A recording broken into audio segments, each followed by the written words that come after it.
Oh my God, Megan Thee Stallion is going to be at DreamCon? Shut up. Oh my God.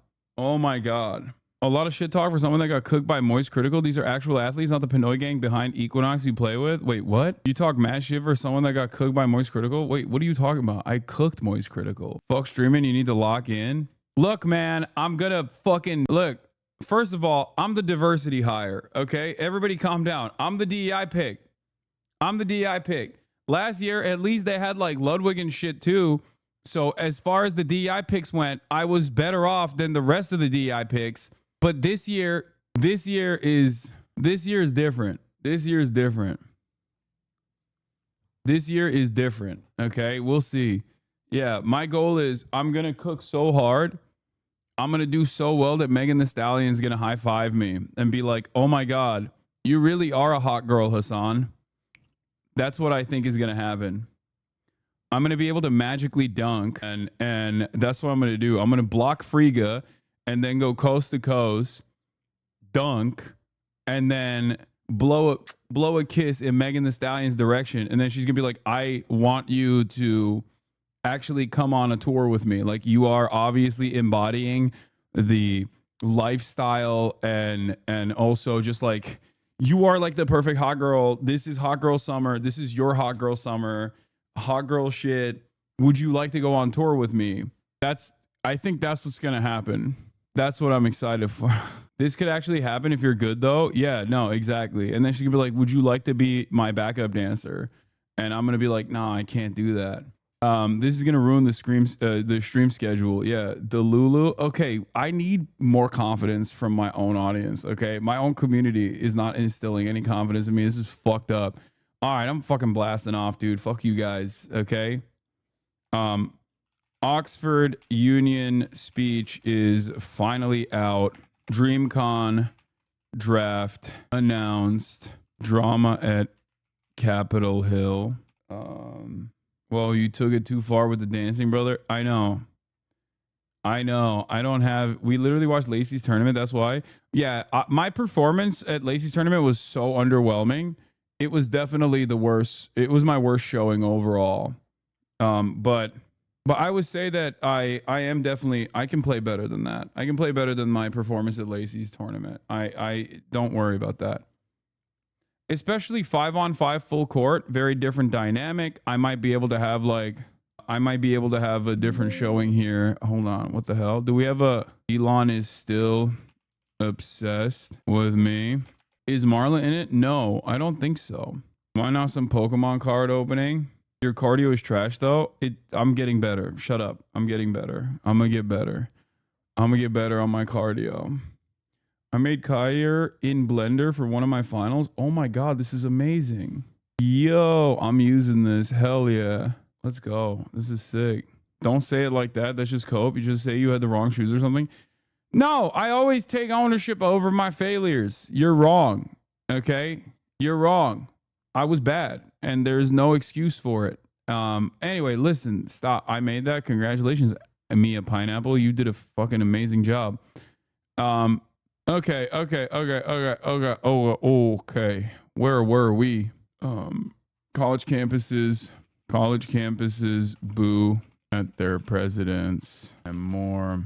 Get in now. Bro, Batman sucks. Why? Because I'm wearing a shirt that has bats on it? It's not Batman. Show us the damn render. I will. Hold on. Boom. I blasted it off and now you can see it for yourself. Here it is. This is what it looks like. Here it is. Boom, boom, boom. Is Nick going to come courtside again? Please, God, that was so peak last time. Yes. Nick Pollum is going to be there as well. Bubble Gum Bunny Girl. Oh my God, with the 50 bones. What the hell is going on? What the hell? I have your tit as an emote. That's fucking insane, but that's cool. To be fair, the tactical analysis did show that you were not at fault for your performance. I made an analysis of why Hassan looked bad on defense. Hassan was left alone in the rim with no help. The tactical setup was so shit and made by a bunch of ball hoggers who wanted to be the star player. He was often left 1v2 or 1v3 and could do nothing but foul defensive setup. Oh, you're talking about... Wait, is this from the... are you talking about last DreamCon performance? That's Zone. That's why. This is last year's DreamCon performance. Yes, of course. Last year, look, that's the team. That's team play. You know, it happens. I thought you guys were doing analysis over the Lacey game, like the no one plays D on a charity game. I do, and I think I did decently. What is this? Tell me who really did this. Hassan Piker. Okay, that's funny. You know, normally this guy has some annoying takes, but I think this is pretty funny. If this is the guy I'm thinking of. Do we even know what the positions are? How are we supposed to strategize? Okay, listen. Going back to the DreamCon Creator League, okay? This is the guy, this is Ziaz. First of all, look at how high that is, okay? That doesn't give me too much confidence in terms of like his ball handling capabilities, but then again, I'm also not very good either. Like Flight almost clapped him there, which is crazy because I feel like Flight is not that good either, right? Ziaz and especially Belu can ball though. Okay, good, because Belo is on my team and Ziaz is on the opposite team, and Ziaz is the dude I'm supposed to be playing against. That's game! That's game! I know. Go to 9, bro. I know. We go to 9. It's Belu. Sorry, Blue. Is it Blue or Belu? Ziaz and Belu both played high D1 football. They'll be fine. Belu. I know. That's game. 2 times in a row. Z is and Belu. Hey, Haas, you see the German police violently beating on the protesters and not protesters? No, I haven't. Okay, like, calm down. We'll get to it. Jesus Christ. All right, so for those of you who don't know, I'll get started at the top here, okay? DreamCon is a convention put together by RDC. RDC is a comedy troupe. RDC World 1 is a comedy troupe, a very famous one online, a black comedy troupe, and they're awesome. I love them. I have been fans of them for a very long time, and they do a convention for weebs basically once a year. And this year the convention is going to be in Houston, Texas. Last year it was in Austin, Texas. This year it's in Houston, Texas. And each year there's a charity game. There's a charity basketball game, and then there's like a creator league on top of that this year as well. I believe there's going to be like more athletic competitions beyond basketball. But basically, this is like the big game. The charity basketball game has 2 teams. You got Team Duke Dennis, and Team Mark Phillips. Just like last year. Duke Dennis and Mark Phillips are the team captains. Okay? And I played last year. For those of you who do not know, last year I played in the Creator League in their big basketball game with Team Mark Phillips again against Team Duke Dennis, and they cooked us. It was close for a little bit, but then they cooked us, partially because YPK Ray is a sweat lord, okay? Now, I am far from the best player on either of these teams. I'm not, like, I'm solidly an average player amongst these in these teams. You know, it's a 5-on-5 full court basketball game. A lot of the people that are playing or were playing last year were, you know, basketball content creators and stuff. Some of them played NCAA. Some of them continued playing after NCAA and were very good. You know, they've played in like pro-am leagues and shit like that. I'm not that great, obviously, because I am a fucking political content creator. I have, however, since then played with a bunch of these guys more often for other basketball content that has been done. If you guys recall, I famously did that Jesser video, the one-on-one league that Jesser put together for an entire day, and I actually overperformed expectations. I was like the underdog pick to make it all the way up to the top 4, and I ended up losing. To J-Dubs, who isn't here for some reason on this roster, but he's a very good player. After shutting out 8-0, someone who is significantly taller and significantly better than me at basketball, which was part of the reason why I was I was an underdog pick that made it far higher on that one-on-one tournament than I was supposed to. But since then, I feel like I've gotten much worse. So we shall see. Okay. Having said that. The draft took place last night, and obviously, people weren't too happy with me getting picked so high. Here is the video of me getting picked. Chris London's going to be there too. I don't know where he is. He's not. Well, I don't know why he's not on this roster. I think there's another basketball tournament happening too. I need somebody that can grab boards for real. Somebody big in the paint. Hey, yo, I'm picking Hassan. That face! Stop! What is that face, bro? What is that face? It's good. It's good. It's not bad. It's not bad. I'm glad that he's undermining me, okay? This is my opportunity to shine. I thrive in an underdog situation. I thrive in an underdog situation. I am not 6'9", though. Mark, I have stood by, like I saw you a couple weeks ago. We took a photo together. We watched Sinners together. You know I'm not 6'9". Why are you cooking me like this? Yeah, he like 6'9". Wait, he like 6'7"? Bro, you not a good GM, bro. That's a W pick. He's not wrong. He's not wrong. Actually, Duke is not wrong. That was a bad GM move, especially how early he picked me in comparison to how bad I am. Like picking me this early was not the move. I think. I'll be honest. Like I will recognize that. Bro's not getting Hassan Whiteside. Every year Cam Kennedy is slept on. Bro's Klay Thompson. Hassan Whiteside is 7 feet. They think I'm Hassan Whiteside. Hassan is 6'4", but he's big, but I'm pretty sure there's like 3 6'8" dudes playing, I think. Yeah, there are so many larger dudes than me on that court. I'm picking Cam and Peyton over everyone else on that list. Maybe Friga. Maybe they overdrafted due to positional need. Is the rest of the team shorter outside shooters? Oh, are you about to watch elder abuse? Yes, you are about to watch elder abuse. I should not have been picked as high as I got. Okay. There are great players on our team. I suspect Cam Wilder being the #1 pick means that he was like really fucking good.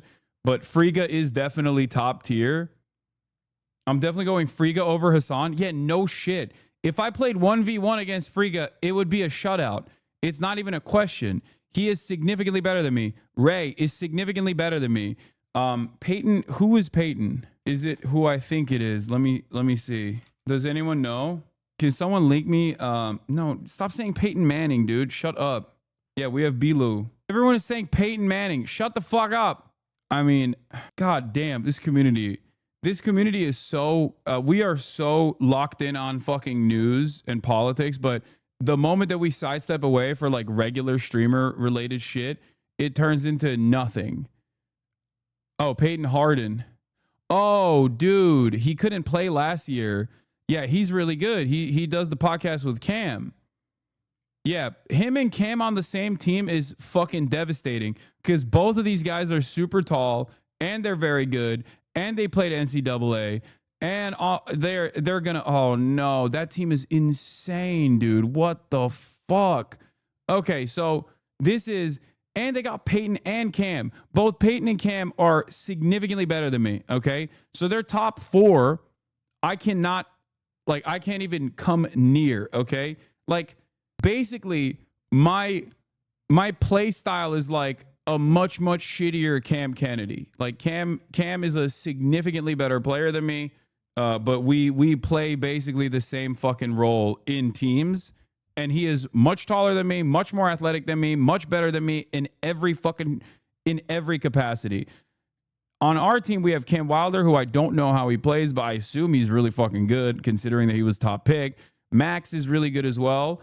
Max is a bucket, but you know, he's incredibly skilled offensively, but just like with Ray, there's going to be like they're a decent matchup with one another. I don't know how well Friga and Cam match up with one another, but if I'm matching up with Cam, I'm cooked. Does that make sense? Like Ippy can get Peyton or Ippy can get Friga, and then I assume Cam can like pick up for whoever Ippy is not guarding. Max versus Ray is going to be the same on either end of the court, where they're not going to do much defensively. They're just going to be going crazy offensively. But then with me like matching up with any of these top 4 guys, I'm cooked. Seems like Cam Wilder's main content is basketball. Yeah. These guys are all basketball guys. Iceman Ip is Ippy. He was on my team last year as well. He's one of the RDC guys. Then there's Ziaz and Bilu, and you know, I don't know. I guess Bilu is better than Ziaz. That's what people were saying. And then Ray is decent. I don't know how Goat Vic plays. I don't know how Jordan Bentley plays, and I don't know how Funny Mike plays. So team comp overall is not like our starting fives. Our starting five versus their starting five. Their starting five is insane. Okay, that's it. Like their starting five compared to ours is significantly better. But we're underdogs and we're fighters, and we're just gonna go. We're gonna do the damn thing. All right, we're just gonna do it. I believe in it. But even even the white boy they have on their team versus the white boy that we have on our team, me, we're cooked. We're cooked. Like Cam is insane. He's so much better than me. And I played with him last year. He was on my team last year. Their team is also taller too. No way I'm tuning in to watch you get disrespected. Yes, you're all gonna tune in and you're all gonna fucking watch me get absolutely destroyed. But it is what it is. You know, there's not a lot of high expectations for me, despite my high pick. Despite my high pick in the draft, there's not a lot of high expectations of me, which isn't necessarily the worst thing. So, you know, I have every opportunity to surprise people. Like I work well when I'm the underdog. Okay, I work well when I'm the underdog, and if I'm the underdog in front of Megan Thee Stallion, I think I'm gonna get a boost from being in front of Megan Thee Stallion. That's what I'm saying. That's what I suspect. So, lots to be excited for. Gonna rise to the occasion. Gonna cook. Let me fucking cook. We'll see how it goes. But if I'm supposed to be like boxing out Ziaz, I can do that. I'm not worried about that, especially because I just found out that he's only 6 foot. So that's not an issue. Okay. Can't you trade mid-game law? Yeah. Are you going to practice more besides your normal pickup games you do? I mean, it's coming up very soon. It's coming up at the end of this month. So we'll figure it out. It's going to be all right. I'm going to summon my inner LeBron and I'm going to do the damn thing. I'm not going to disappoint. I'm not going to disappoint this community. I'm not going to disappoint the white boys with swag. I'm going to do the damn thing. Okay. Hasanabi's not getting off his ass and practicing. He's going to do news all day still. If you pop off, then we believe in you, but it's a bad day, then we'll pretend it never happened. Yes. It's okay. It's okay. I think I'm going to drop 50. That's what I think. Something crazy is going to happen, and I'm going to shock the world is what I'm saying. Okay. I don't know if Hassan can rebound like that, but he did beat LSK 8-0. See, they're already, some know the truth, which is so crazy because like Chris London, like he's been wanting to play me again, and I have been ducking him a little bit, I'll admit. And it's only because like I've been injured or, you know, shit happens, but I haven't had the time to like play him. But I know if we played again, he would destroy me, like 100%, not even a question. But that 8-0 will forever be etched in the halls of history. The true underdog. Dude was in a Jesser video. Yeah, this was the video. 8.8 million people watched this. Look. Back. Hassan just needs one more. Oh my God! I don't even know what happened. 8-0 shutout. That's never happened in the history of basketball. Unblockable. The 3-point bandit, dude. No way he fainted it again. Wait a minute. With the MJ Selly. Can't leave Hassan open at the top. He's actually got most of his points off the check. No way. They look good. If he hit that one, my goodness. Oh, one dribble pull.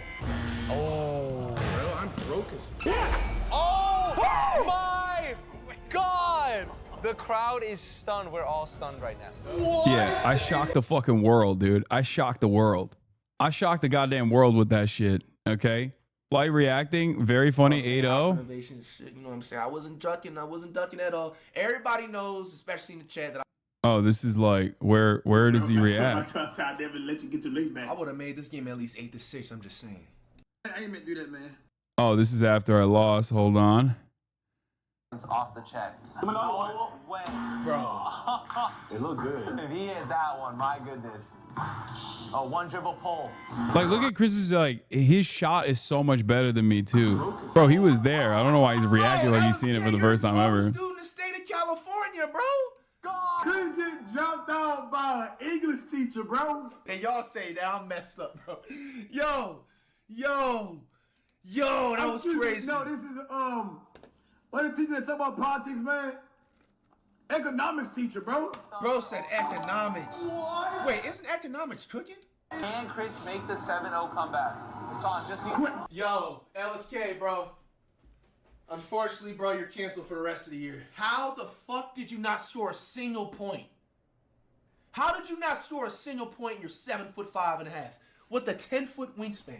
Drop off. How, bro? Oh, 8-0? economic teacher, bro. Come on, Chris. Dude, I don't care what nobody says. I would have never lost this bad, bro, in a tournament like this, bro. Crazy. Crazy. This is why, for the record, this is why I say I perform well. I perform well when the expectations of me are low. So on the one hand, Mark picking me early is not good, but Duke Dennis's reaction and even Blackboy Max's reaction to me getting picked to be on Mark's team, not bad. Okay? It's not bad. Hang it up, man. That is really like embarrassing. That's actually embarrassing. Bro, he hit you in the back with a belt, bro. What's also crazy about this is that I never shot 3-pointers up until the Buckets for Charity, Buckets for Palestine challenge, where I tried to do the 1,000 3-pointers. I actually literally never shot 3-pointers in my life.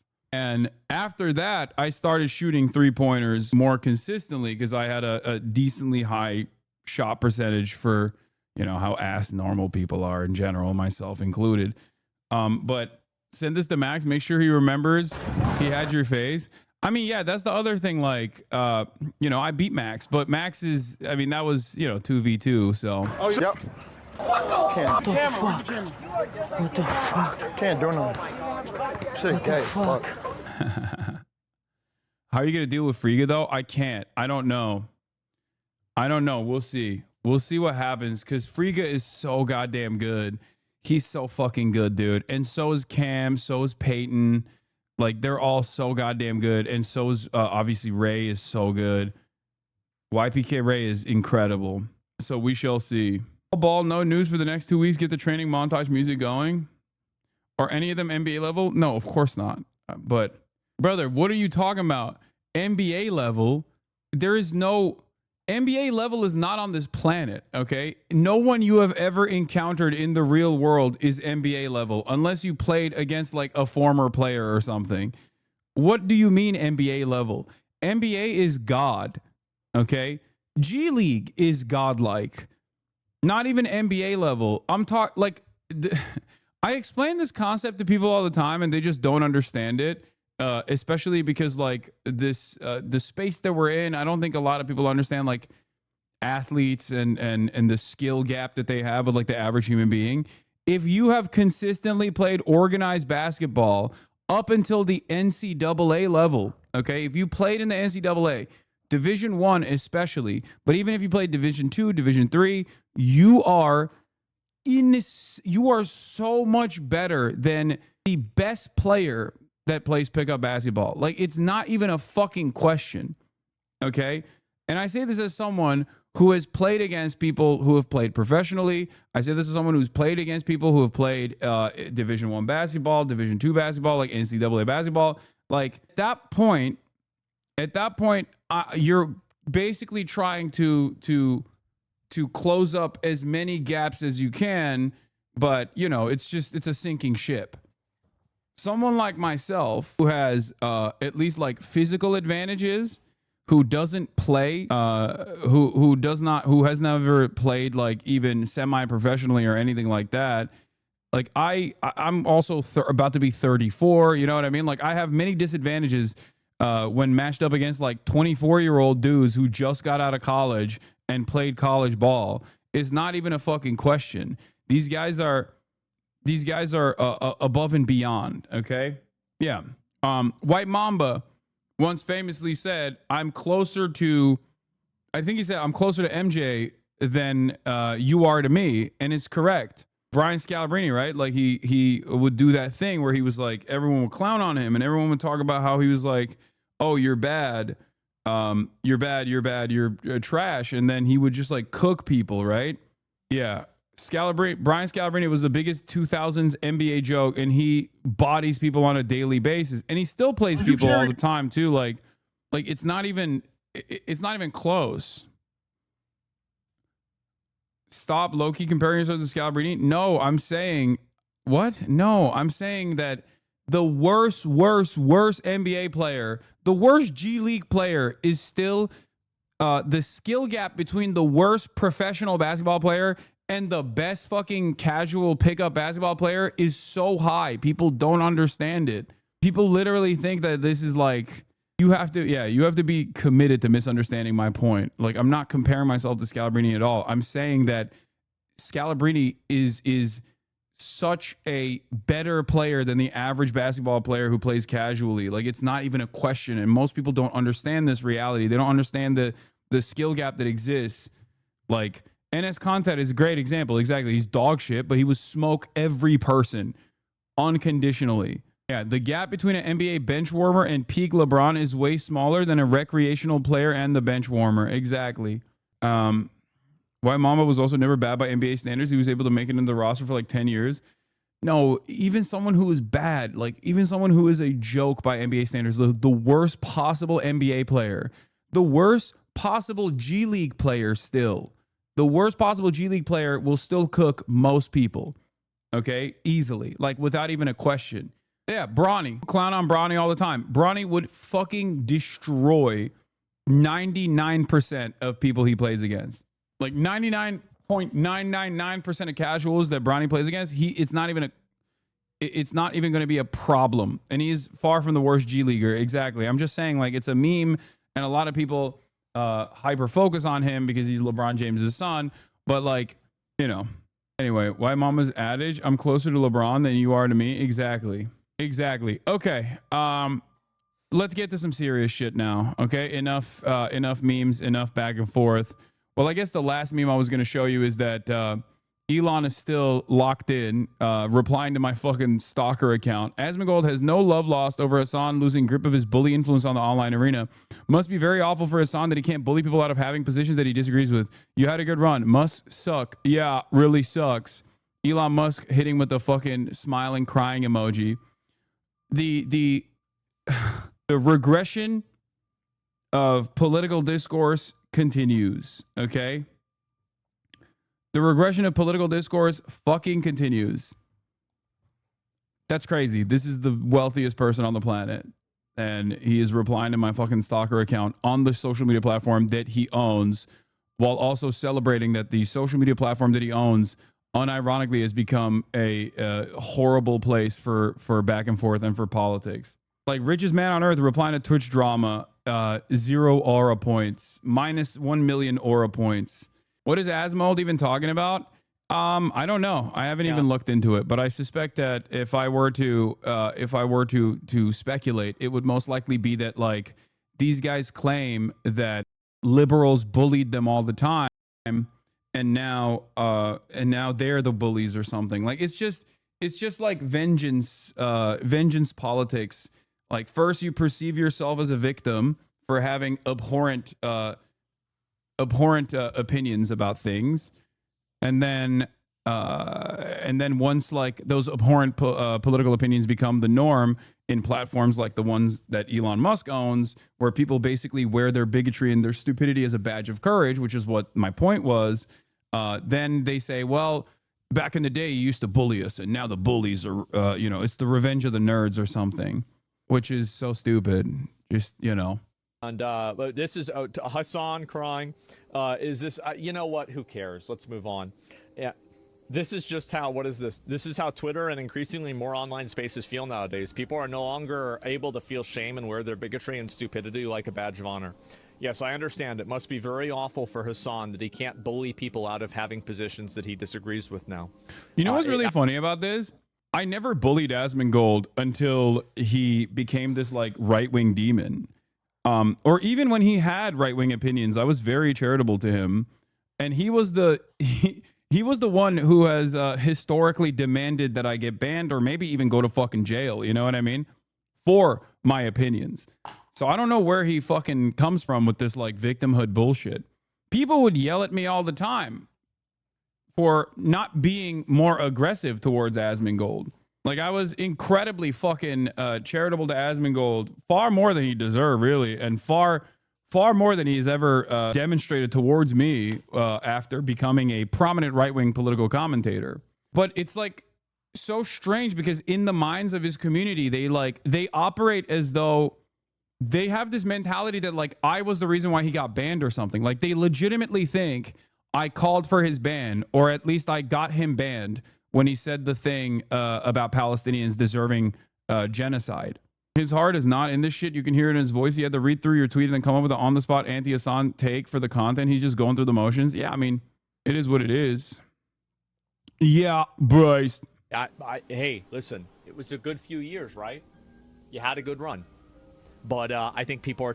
Like, given my position as someone who's always been outside of the permissible commentary structure of mainstream media, I've never been Mr. Let's ban people, you know? Because I understand what goes around comes around. And I understand that, like, more often than not, someone like myself is probably in the crosshairs way faster than a right-wing person that is basically in line with the administration's agenda. So that is part of the reason why I've always been very careful talking about like deplatforming, where I do think that like there is validity to deplatforming certain ideas. Okay. Not allowing certain ideas to fester is I think good for discourse in general. It's better for speech. It's better for free speech. Like there are boundaries around like what you can and can't say, and there are understandable, reasonable boundaries, even in the United States of America, around what you can and can't say, even on private platforms. And I think like what has happened to Twitter is a perfect demonstration of like why those safeguards must exist for speech to thrive in general.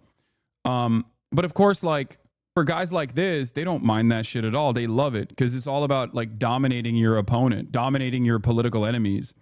And if you don't actually have good reason to dominate your political enemies, something that Asmongold used to say all the time was, you know, a lot of people shit on Hassan. If he's such a bad guy, why are you making stuff up about him? Right? Like that's what he used to tell his audience all the time.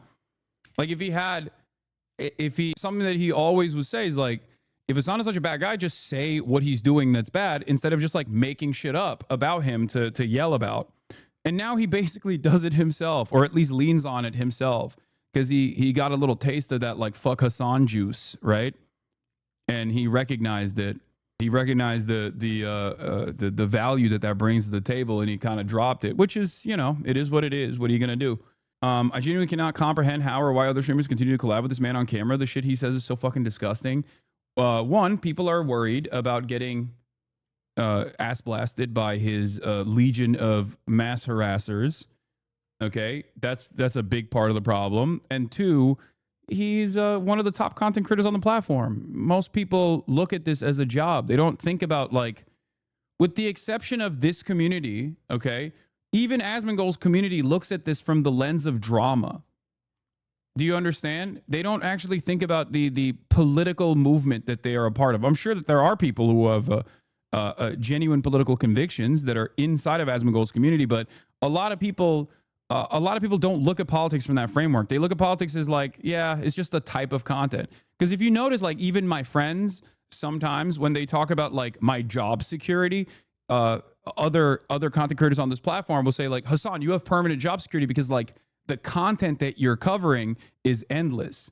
So from their perspective, they think I'm doing this just because this is like a type of content that I can create, and not because like there is genuine political conviction behind what I'm doing. And this is friendly content creators, right? Like they're not even looking at that cynically. They're just like, in their minds, it's like all entertainment. This is just a type of entertainment. So it is what it is. This is what Asmongold and his audience keep defending on the platform when they say all this, by the way. Keep pandering, long nose. We know what you are. Oh, shut the fuck up. They're all the same. Goose stepping, long nose pedos. Nah, it's Jews. You ever met a poor Jew? Ever met one without influence? Ever met one who didn't support the homeland? Yeah. It's just, it is. It's just the fucking, some of the grossest little freaks that feel boldened just like the first Trump administration created this environment where Nazis felt comfortable marching on the fucking streets. When you give these guys an inch, they take a fucking mile, you know? This is their opportunity. This is like something that this is something that they're very excited about. Like, I have never sheltered anyone from what I consider to be what my politics are, right? People will say like, "Oh, you're hiding your power level or whatever," but it's like, no, I'm not. Nazis, on the other hand, used to try and hide their power levels, right? Back in the day. The reason why they have to do that is because there is a difference between the maximalist position on socialism or communism versus a maximalist position on Nazi ideology. The final solution is the maximalist position on Nazi ideology, the eradication or ethnic cleansing of an entire population on characteristics that they can't change about themselves. Whereas for communism or socialism, there is no such designation. It's an economic organization of society that I have no issue pushing towards, because I ultimately don't. There is nothing shameful about it. There is nothing that contradicts with my values on that front. When you try to describe fascism to an onlooker in simple terms, one, they obviously are taught that it's bad and wrong, but two, it's bad and wrong in the most basic ways. Like, it's bad and wrong in the most basic ways. I think it's different, but you absolutely do the same thing. You even spoke the other day about how you soften your message in the same way when you speak at places like Oxford. Again, it's different, but it's exactly the same. No, okay, it's not the same at all. Because when someone asks me what my position is, I am not ashamed of it. Like, I'm not hiding my position at all. I don't think you understand the difference. A Nazi will deny being a Nazi. I do not deny being a socialist. I have no issue being called a socialist. I don't even have an issue being called a communist. A Nazi, on the other hand, for understandable reasons, is going to try to shelter you, try to hide the truth about their actual political convictions. The reason why they try and hide it is because when you strip it of all of the aesthetics, the ideology comes down to a violent enforcement built around one ethnic identity or one religious identity, transcending above with notions of superiority over all other ethnic identities. That's not what communism is, and that's not what socialism is. So there is no reason to, there's no reason for me to like ever feel ashamed about my worldview at all. Whereas Nazis understand that when you try to describe your worldview in its most basic form, there's still a lot of pain and a lot of violence dished out for no real reason beyond fantasies of superiority, ethnic superiority. Because violence is obviously, if we're going to talk about like violence as a permanent construct in politics, like violence is at the heart of all politics. Who gets to do it? Who is victim to it? There are many different forms of violence, but I'm talking simply like why Nazis and why fascists do violence. It's untenable. It's completely unacceptable. And most people consider it to be inappropriate and wrong. There is a sense of shame associated with dishing out violence for fascist purpose. So yeah, hiding power level is blatant deception. It's not the same as being tactful with the wording while still being honest. Exactly. Like, you will never catch me stand down or shit on trans people. You know what I mean? Just because like the audience I'm talking to is transphobic. Like, that's not going to happen. You will never catch me like shitting on black people or brown people or anything like that, because the audience is not receptive to that kind of language. Like, that's not, my principles remain the same, even if my messaging is more tactful. Whereas Nazis will actively deny that they're Nazis, and also will actively deny that they have racial purity politics, for example. Does that make sense? Now, that is also changing, though. That's also changing because people are feeling a lot more comfortable about openly stating their fascist desires, as opposed armed resistance is seen as morally just against a belligerent colonizer on the talks of shameful violence. Hassan, you're my favorite radical leftist streamer. I wish I could support terrorism or rape like you, but I'm a Nazi on the right. Wish you best in your echo chamber. Cool, man. That's a weird thing to say, even if your goal there is to like prove a point. That's just like such an incredibly weird thing to just say out loud. So applaud you for not being, wait, what power level? Doing photo shoots at protest marches doesn't move the needle. That's just called being a decent human being. So applaud you for not being transphobic or racist on Twitch. So brave. Wait, what? Are you okay, dude? We got, on the one hand, we got these fucking weirdos. And then on the other hand, we got other weirdos that are like, dude, you're doing the bare minimum. Like, I know, man. I never said that I wasn't. Like, what? I agree. It is called being a decent human being. Recognize how political discourse operates nowadays, and you will understand that like people actually ride with vice signaling as a, they have substituted vices as a fucking virtue. They see vice as a virtuous thing. That's my point. That is at the heart of this tweet that I presented, where I said, this is just how Twitter and increasingly most other online spaces feel nowadays. People are no longer able to feel shame and wear their bigotry and stupidity like a badge of honor. That was my argument. And it's kind of funny that like, instead of Asmongold saying, oh, we're not bigoted or we're not stupid, he is literally saying, yes, you can't bully us for being bigoted and fucking stupid. He is confirming what I'm saying and basically doubling down and saying, yeah, it's good that we can do that. And you guys are, you guys are no longer able to bully us or anything like that. Like it's a self-own for Asmongold once again. That he can't bully people out of having positions that he disagrees with now. Hey, listen, it was a good few years. Like my goal is not to bully people that disagree with me. My goals are to convince people that disagree with me that their worldview is based on violent desires and superficial understandings of race, if that's what they believe, depending on what their belief system is. You had a good run. But I think people are tired of being bullied out of thinking things. And like, yeah, it must. Yeah, like this is, again, an apolitical centrist way of covering this. But like people are tired of being bullied and bullied out of thinking things, or people are tired of being bullied for just thinking things is so expansive, right? Like, what are the things you're thinking? What's the bullying that you're referencing? Does it mean that, are you talking about someone who's like advocating for the final solution or mass displacement of all non-white people from U.S. soil, for example? I'm not saying that this is what Asmongold is doing, but like the type of people that he captures with this broad umbrella could literally go from people who have a disagreement with me on like tactics of resistance against Israel all the way to people who are goose stepping and literally fucking stating that they want a white America, a white ethno state. And the bullying that he's referencing could mean anything from like doxing and harassment campaigns all the way down to people being like, I don't agree with you and I think that you're wrong and here is why. That's it. A lot of people have like developed this idea that if their worldview is repulsive to the average person, it's actually their fault. Okay? Take some accountability, Take some ownership. I recognize that the media landscape is changing. I recognize that. I understand that I never had the opinion that my worldview was incredibly popular, right? I know that. That was my starting point.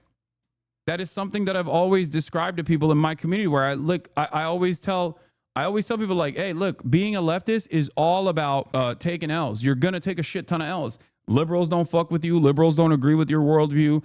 Obviously, anyone on the right doesn't agree with your worldview at all. I respect your opinions, but comparing Trump supporters and Republicans to Nazis and racists does not make you look morally better than us. What are you saying?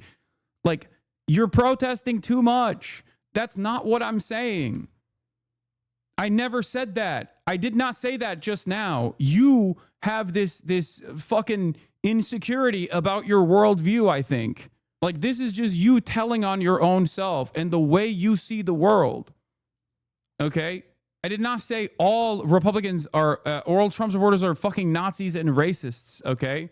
I don't know why you immediately rushed to adopt that moniker so willingly.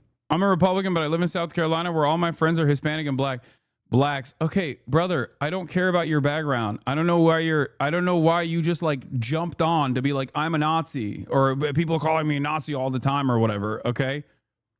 My point was not that Asmongold himself is even this. I'm saying that Asmongold uses vague language and weaponizes vague language to cover a broad swath of please don't babe me. What is babe? Asmongold utilizes broad language over a spectrum of ideology that reaches all the way to fucking like neo-Nazis and shit. When saying like people are getting bullied, and it also when he says people are getting bullied, that's also vague. Like, what does he mean by people getting bullied? I assume you mean please don't baby me or something. But like, what does he mean by being bullied? What does he mean by like people getting bullied for their own?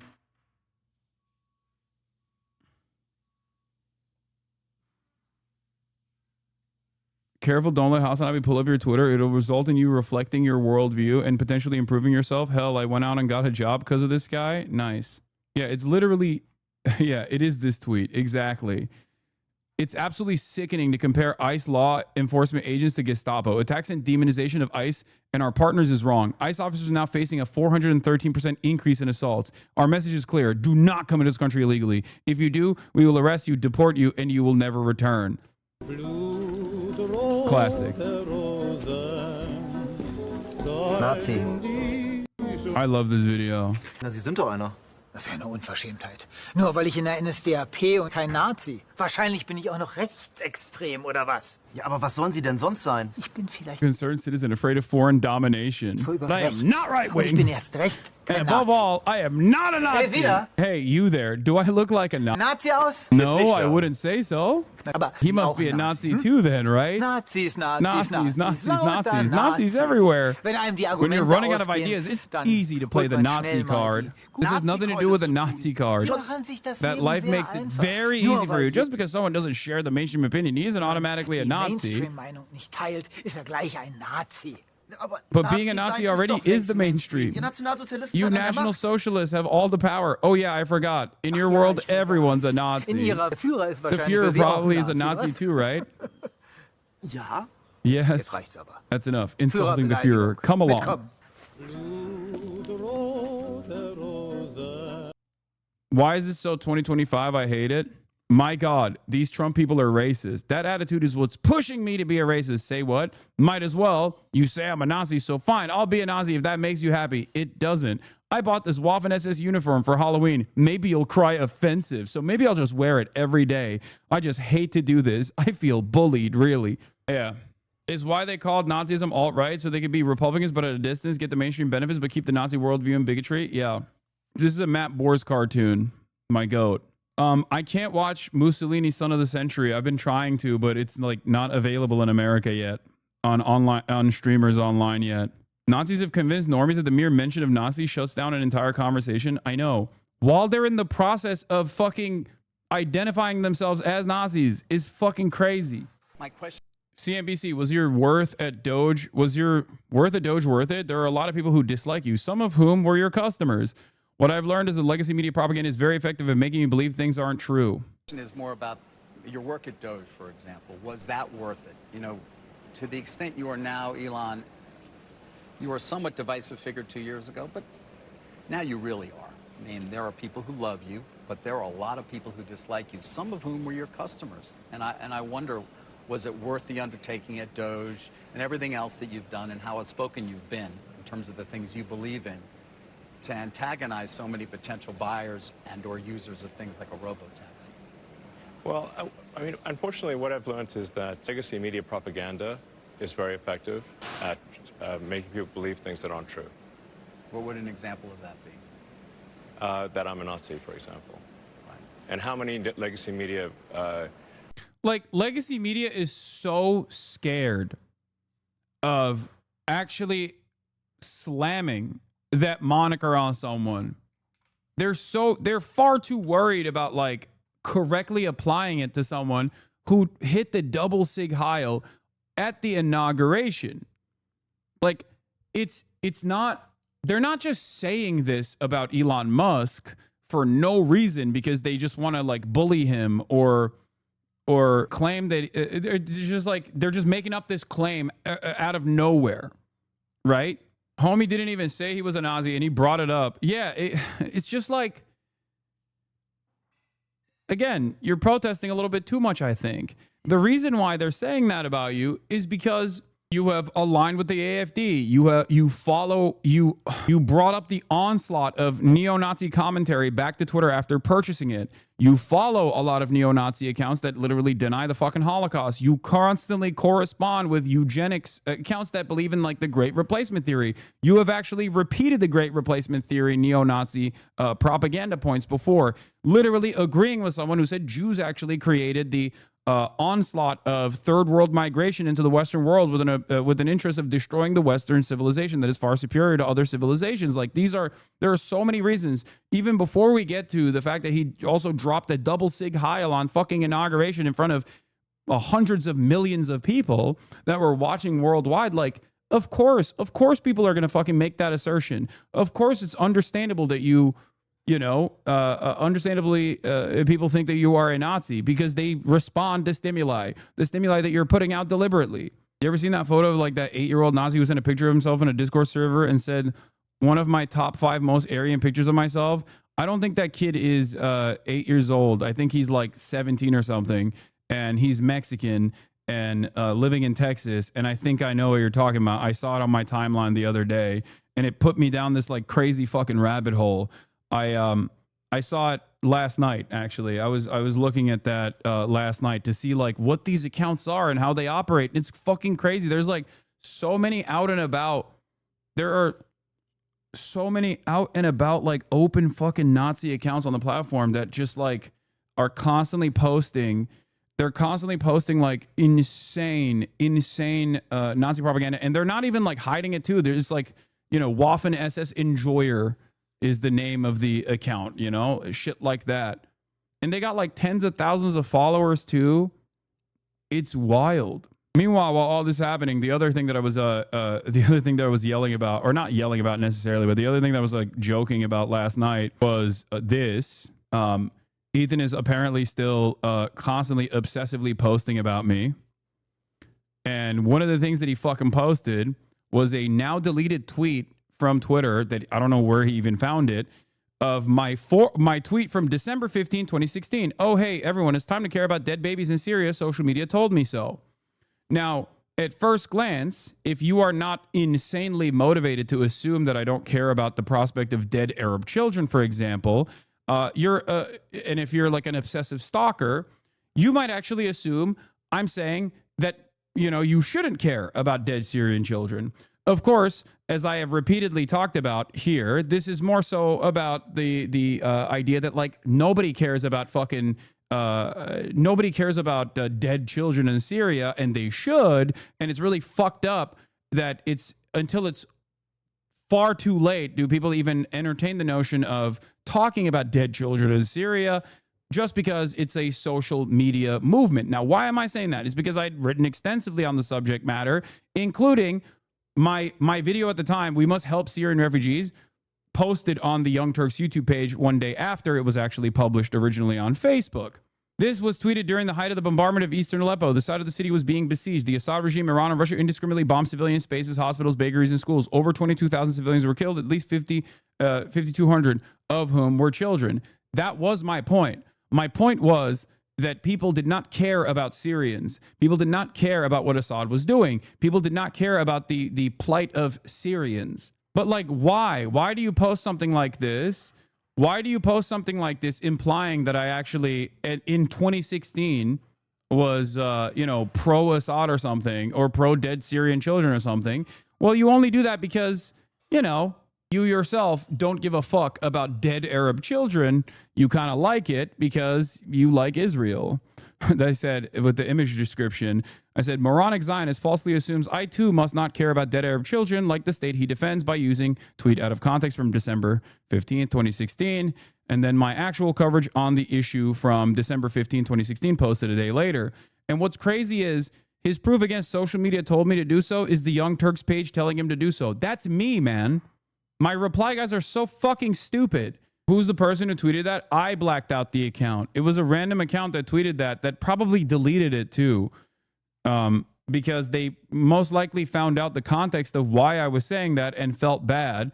But that didn't stop Ethan from using it as a smear, as a gotcha, ironically enough. Now, of course, while I was, as I've shown you my coverage on this before, my coverage on Syria before, back in 2016, again, a lot of these guys don't understand. They don't care about politics. They've never cared about politics. They will never understand politics. For them, it's just like a simple fucking haha gotcha, right? And there are plenty of people in their audiences who also don't care about politics. So it's very easy for them. It's very digestible. You make this very digestible when you do this shit.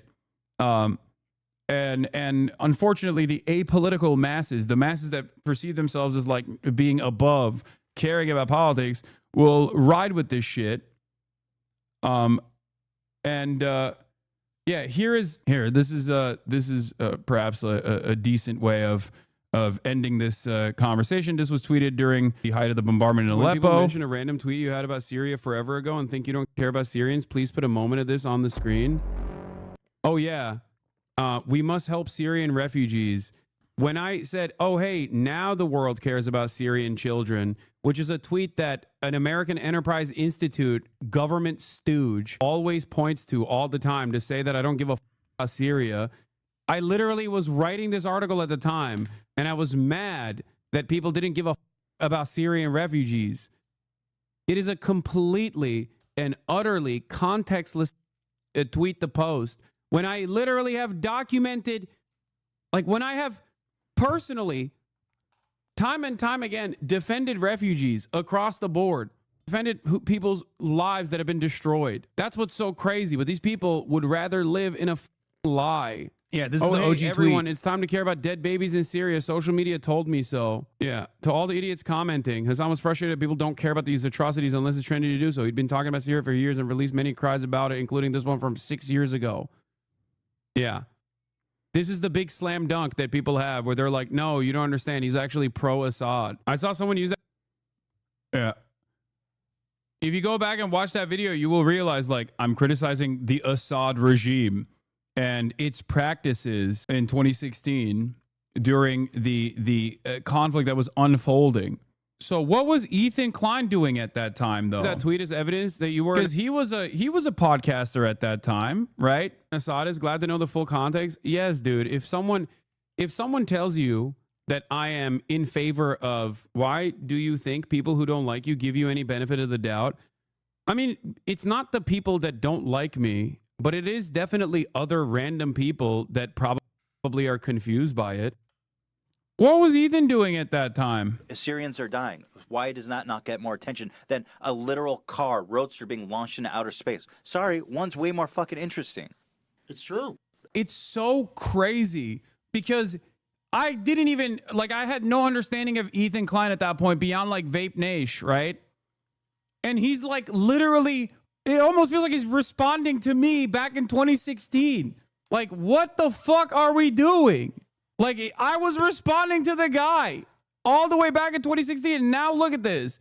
In 2025, he's using this as an own. When people mention Syrians are... Well, this was his take back then. It's always projection. And it fucking... And it's crazy because, like his fan base doesn't understand this or they don't care. And that's what blows my mind. Like, you have no interest in the truth at all, really? Like, a sense of community. A sense of community is all you care about? That, like, this is it? This is your entire interest. It starts and ends with whatever the fuck Ethan Klein is focusing on that day. They always have to misinterpret your stances to argue against them. Interesting. Exactly. And it's so strange because it's like, all you're doing is basically lying to a broader audience about what my fucking worldview is. Okay? Like, I don't care about disparaging Ethan. Okay? I know that his fan base does not realize that because, again, projection, they care about disparaging me. I don't care about disparaging Ethan. I don't give a shit. He's done plenty awful things on his own that people have documented a million times over, and his fucking fan base clearly doesn't give a shit about any of that.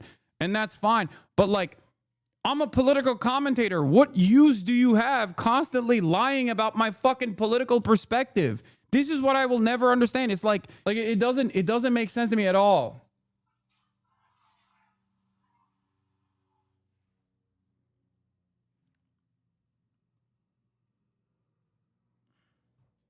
You're so obsessed with Ethan. Why are you replying to him 6 years before he makes a hit story on you? This is a joke, right? You're making a joke because that's what he did.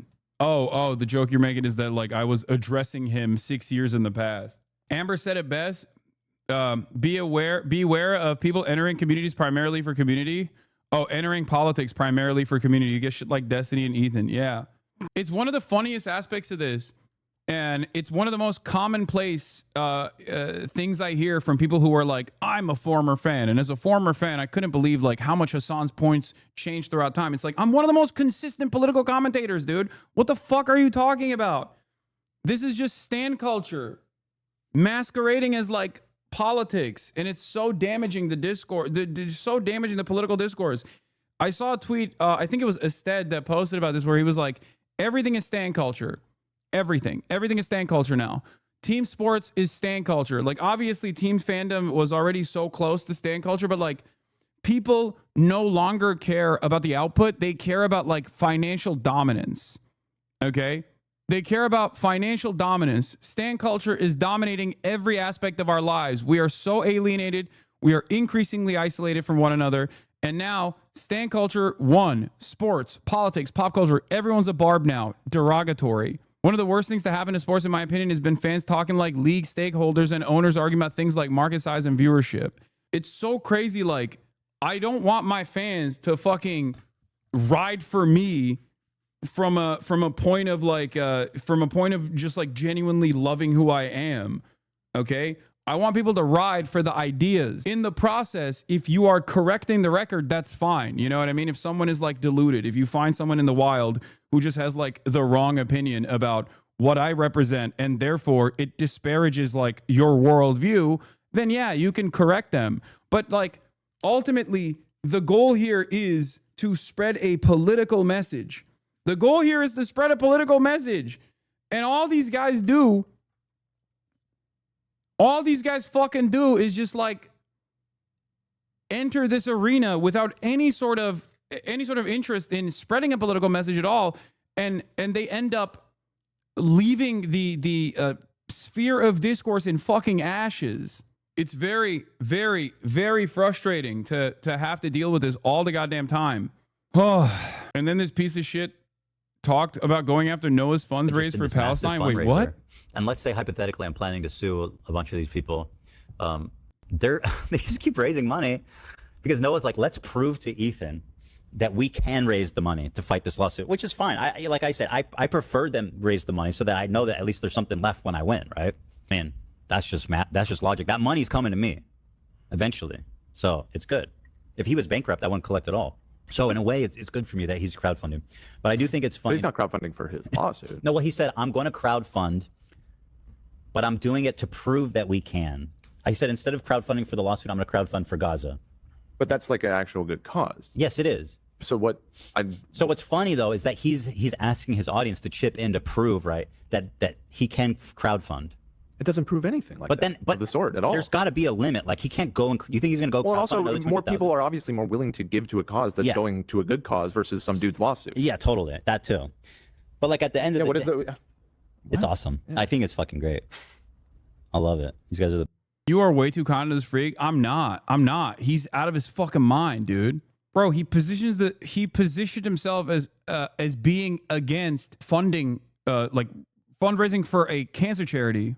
When D-Man says you hide your power level all the time, he's lying to his audience, but also sniping at you, laughing at how blatantly he can lie, and is trying to rile you up. Yeah, I mean, he has his own fucking self-inflicted wounds that he must deal with. Okay, yeah.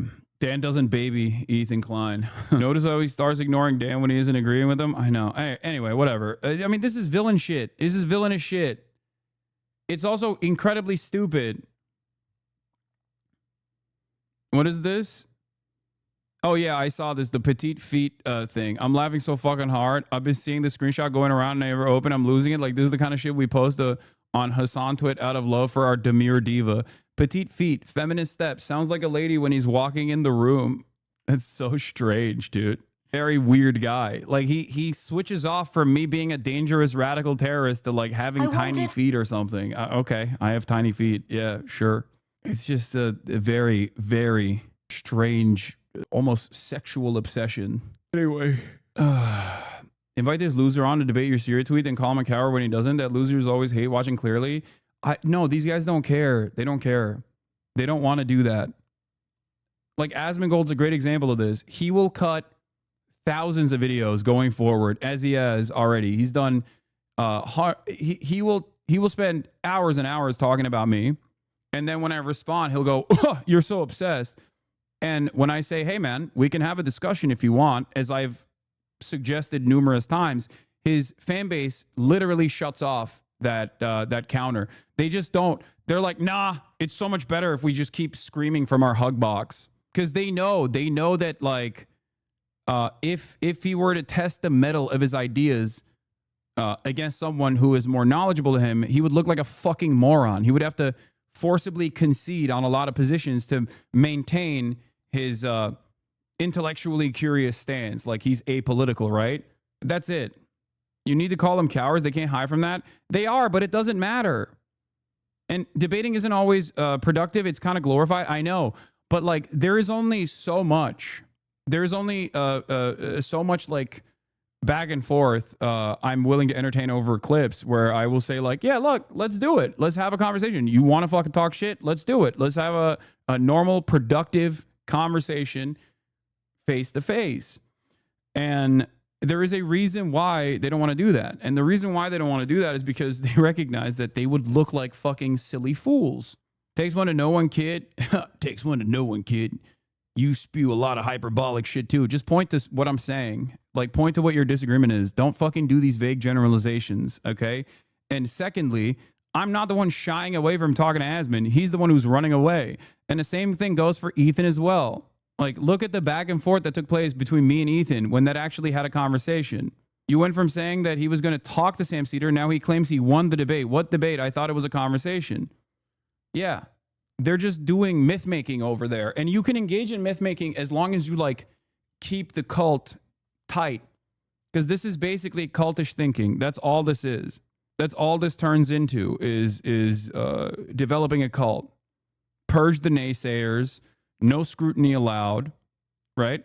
I'm saying making generalizations is dangerous. What? Explain. You're still making a vague generalization. What side are you really? Every day it changes. No one knows. I support no sides. You are all idiots. Again, you are contradicting yourself in the past two statements that you made. Stop vague posting. Just fucking say what it is. Say what your say what your gripe is. I'm so sick and tired of like having to constantly try to pick apart what kind of petty grievance is being addressed in the chat. Their community is not capable of having a conversation. Every conversation has been called a debate. I mean, it's whatever. It's just that's also another. There's also another like incredibly toxic mentality that persists online, especially with like online political discourse. Everything has to be a fucking debate. Whether you have decided yet how much you're going to spend on the upcoming midterms, is it you spent a lot more money on the last US election than you envisaged when you were speaking here 3 years ago. Are you going to continue to spend at that kind of level on future elections? I think in terms of political spending, I'm going to do a lot less in the future. And why is that? I think I've done enough. Is it because the damage is done? The damage is done. He's already caused irreparable harm to political discourse in this goddamn country with Twitter. And that is before he dumped $200 million into Donald Trump's campaign so that he could directly sit at the top of the table, at the adults table, and personally get involved with the destruction of the regulatory apparatus. of blowback? Well, if I see a reason to do political spending in the future, I will do it. I do not currently see a reason. Oh, also, the Department of Justice is charging Representative LaMonica McIver over an incident outside of the ICE facility. So the Department of Homeland Security is going after fucking congresspersons as well, for the record, which we knew was going to inevitably happen, and here it is. But make no mistake, a world where the Brandonian administration or any Democratic administration engaged in this kind of prosecutorial targeting over political dissidents, over people that are of the opposing party, would be met with rallies, would be met with tremendous amounts of pushback. I think speaking with Asma would be constructive. What I really want to know is whose side everyone is really on. I am not an Asma supporter. I meant no disrespect. I agree with 98% of your takes. I think speaking with Asma would be constructive. Okay, then take it up with him. He's the one who doesn't want to entertain it. I have never said I won't speak to Asmongold. Do you understand? Also, you said generalizations are an issue or something. He's the one who cowardly will launch attacks from his hug box instead of entertaining a back and forth conversation. We're live at the same fucking time. He could just as easily have a conversation with me. We are friends on Discord. You know, it doesn't take much for Asmongold to entertain a conversation with me. He has done it many times over, and I've always been very respectful and very charitable to him, regardless of my differences in opinion, regardless of the fact that I find his worldview, or at least the way he presents himself online, to be repulsive. That was the moment outside of an immigration detention center in Newark where the Justice Department claims a Democratic Congresswoman, LaMonica McIver, assaulted a federal agent. She is strongly disputing the charges. Justice correspondent Scott McFarland is following this and joins us now. Scott, so what is the government saying? And Naked Morning, we could see those charging documents as early as this morning in this case of 38-year-old LaMonica McIver, a first-term Democrat from New Jersey. The video from earlier this month outside the Delaney immigration facility shows the confrontation with federal agents, McIver, a couple other members of Congress, and Newark Mayor Ross Baraka. The group was there for a routine inspection of the facility, but after Baraka was arrested, the scuffle ensued. McIver calls this a purely political prosecution and says it was the agents who created an unnecessary and unsafe confrontation. The misdemeanor case against Baraka was dropped Monday by the U.S. attorney. She said for the sake of moving forward, but at the same time, the U.S. attorney announced this assault prosecution of McIver. The Department of Homeland Security argues the group stormed the gates and that no one is above the law, but Democrats are rallying behind McIver. Gail, they're saying this is an attempt by the Trump administration to intimidate members of Congress. All right, Scott, thank you very much. So today on Capitol Hill, House lawmakers are set to examine threats to ICE operations. It comes as a Democratic congresswoman faces federal charges. She's accused of assaulting a police officer during the storming of that New Jersey ICE facility earlier this month. Border Czar Tom Homan joins us right now.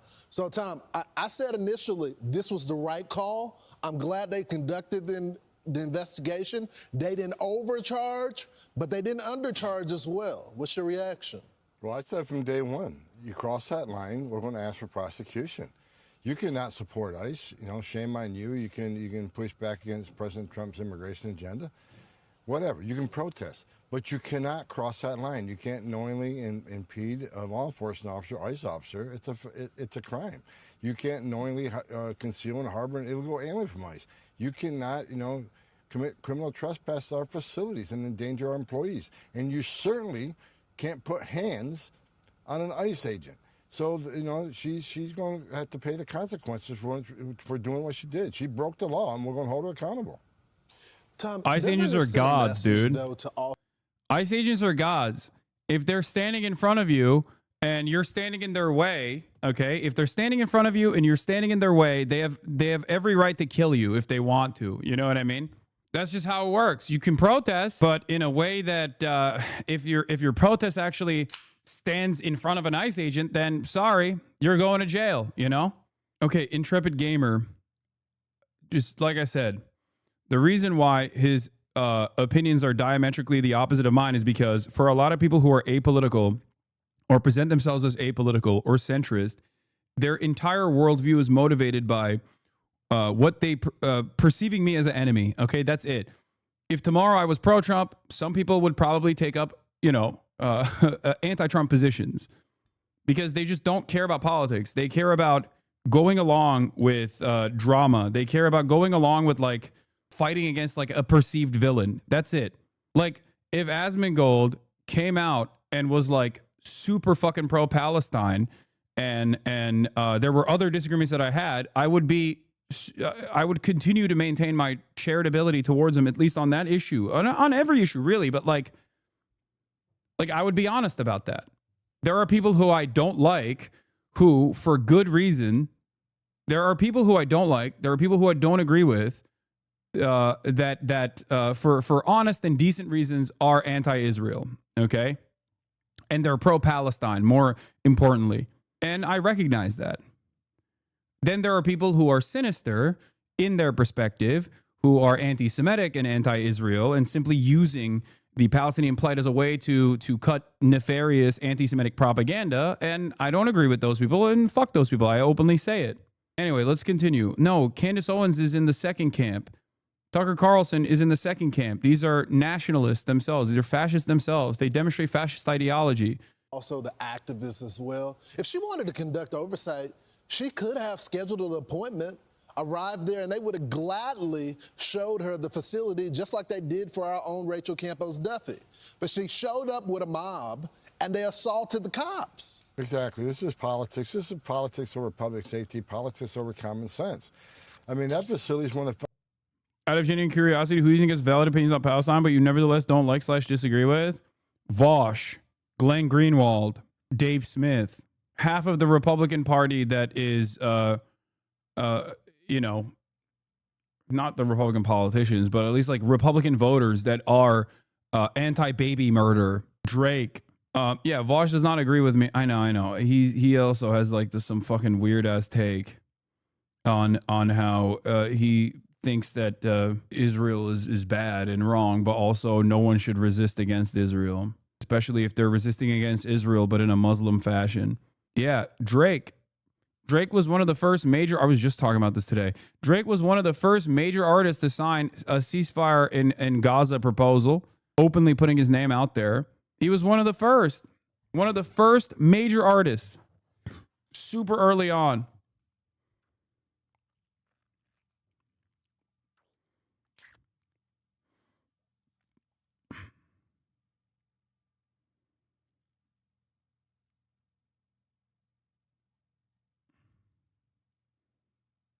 Anyway, yeah, there's some very cool breaking news here. Spain's Congress of Deputies has just approved an arms embargo against the state of Israel. Cool things are happening. Change doesn't occur overnight. I will take it. It might be too late at this point, but still, you know, I'm glad that it's gotten to this point. It should have been at this point, October 17th, 2023, but finest facilities in this nation. And when Trump and Pete Hegseth are going to make an announcement. We'll get to that. To any congressperson or any news station wants to come in. Actually, you know what? Here, let's just get into it right now. They're doing the Golden Dome announcement. Existing defense capabilities and should be fully operational before the end of my term. So we'll have it done in about 3 years. Once fully constructed, the Golden Dome will be capable of intercepting missiles, even if they are launched from other sides of the world, and even if they're launched from space. And we will have the best system ever built. As you know, we helped Israel with theirs, and it was very successful, and now we have technology. Why is this so far advanced low, the audio? But including hypersonic missiles, ballistic missiles, and advanced cruise missiles, all of them will be knocked out of the air. We will truly be completing the job that President Reagan started 40 years ago, forever ending the missile threat to the American homeland, and the success rate is very close to 100%, which is incredible when you think of it. You're shooting bullets out of the air. I'm also pleased to report that the one big, beautiful bill will include $25 billion for the Golden Dome to help construction get underway. That's the initial sort of a down deposit. And we have probably, you're talking about, General, we're talking about $175 billion total cost of this when it's completed. This afternoon, I'm also announcing that I will appoint, very importantly, General Gutlein to lead the ambitious new effort as the direct reporting program manager for the Golden Dome, a very talented man, and I'm very honored to have been the one that helped to have really created Space Force. Space Force has turned out to be a tremendous success. We were third in space, and now we're #1 in space by a lot. It's not even close. And Mike is a 4-star Space Force general, the recipient of the Defense Distinguished Service Medal, one of the most respected people in the world having to do with defense. You know, we have offense and we have defense. I'll bet he's good at offense. And he has an unmatched background in missile warning technology and defense procurement. General Goodline also knows that we need to move fast. No one is more qualified for his job. And everybody, this was a universal acceptance of General Goodline. Everybody that knows him and knows everybody else, they said there's only one man for the job. So I have a feeling we have the right guy. But now I'd like to invite Secretary Hegseth and the General to please say a few words and describe the system a little bit. And we appreciate you being here. The press has really been very fair over the last period of a couple of months. I don't know what happened to you.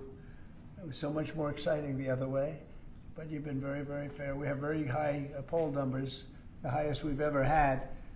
And I think we're doing a great job. We had a tremendous trip to the Middle East, as you know. It was a really amazing trip. And now I came home, and this is the one I was really looking forward to this day, because this is very important for the success and even survival of our country. It's a pretty evil world out there, so this is something that goes a long way toward the survival of this great country. And as I said, we'll be discussing Canada. They want to hook in, and they want to see if they can be a part of it. It sort of makes sense. I guess that's what I was talking about from day one. You know, it just automatically makes sense, and it won't be very difficult to do, but they'll pay their fair share. Thank you very much, everybody. And Pete, go ahead. Sure. Well, Mr. President, add this to the long and growing list of promises made and promises kept. Ultimately, this right here, the Golden Dome for America, is game changer.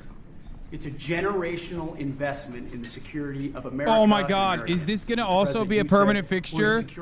Oh God, this is going to be a permanent fixture in the room. Oh, this is amazing. Oh, I hope he keeps this next to the Gulf of America post. Golden Dome for America, right next to the Gulf of America. The technology wasn't there, now it is, and you're following through to say we will protect the homeland from cruise missiles, ballistic missiles, hypersonic missiles, drones. Do these guys think America did not have some of the most complex, some of the most advanced surface-to-air anti-missile capabilities? Like, are we supposed to act like the United States of America already did not have the most advanced missile defense capabilities on the fucking planet? What is going on here? Are they stupid? What is happening? Our missile defense system against ICBM is not good on the continent. Yeah, our missile defense system against ICBMs is called America's positioning on the map. And you're wrong about that too. What the fuck? There are multiple points of both failure and also multiple points of defense. Like you have the nuclear sponge states, for example, where all of the fucking nuclear arsenal where a majority of the nuclear arsenal is, because they're supposed to be the areas that you're, you know, nuking if there was ever a nuclear holocaust.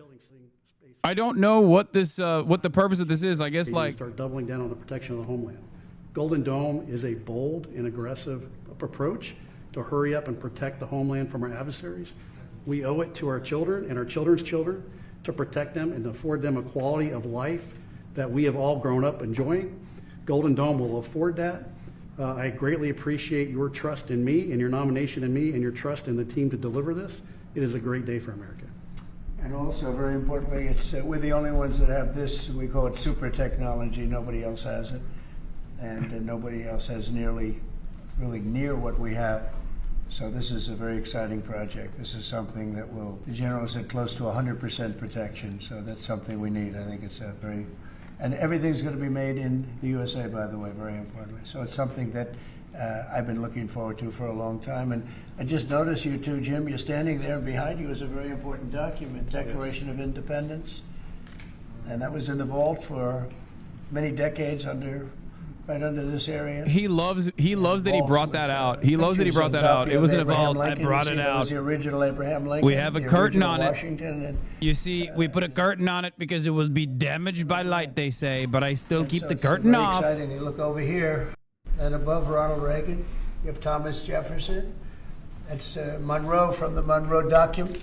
I doubt that it's the original one. And you know who that is, right? Andrew Jackson. So we have a lot of very exciting pictures, and on the other side, likewise, some great presidents. He's like a fucking child. But again, everyone's perspective now is childlike. Everyone's got baby brains. Or nearby, but generally in the vaults downstairs, where we have some great. So it's very exciting. The place has become a little different than you first saw it, Jim, right? Yes, much it's better. A little bit different. It's slightly better. But to think we had them, and some were in the vaults for over 100 years. So it's pretty cool stuff. Everybody knows Jim Banks. He's a great congressman, and now he's a great senator from Indiana. And you might want to say a few words, Jim. Well, your legacy with Space Force, Mr. President, is already big, but the Golden Dome is going to be an even bigger legacy for our country.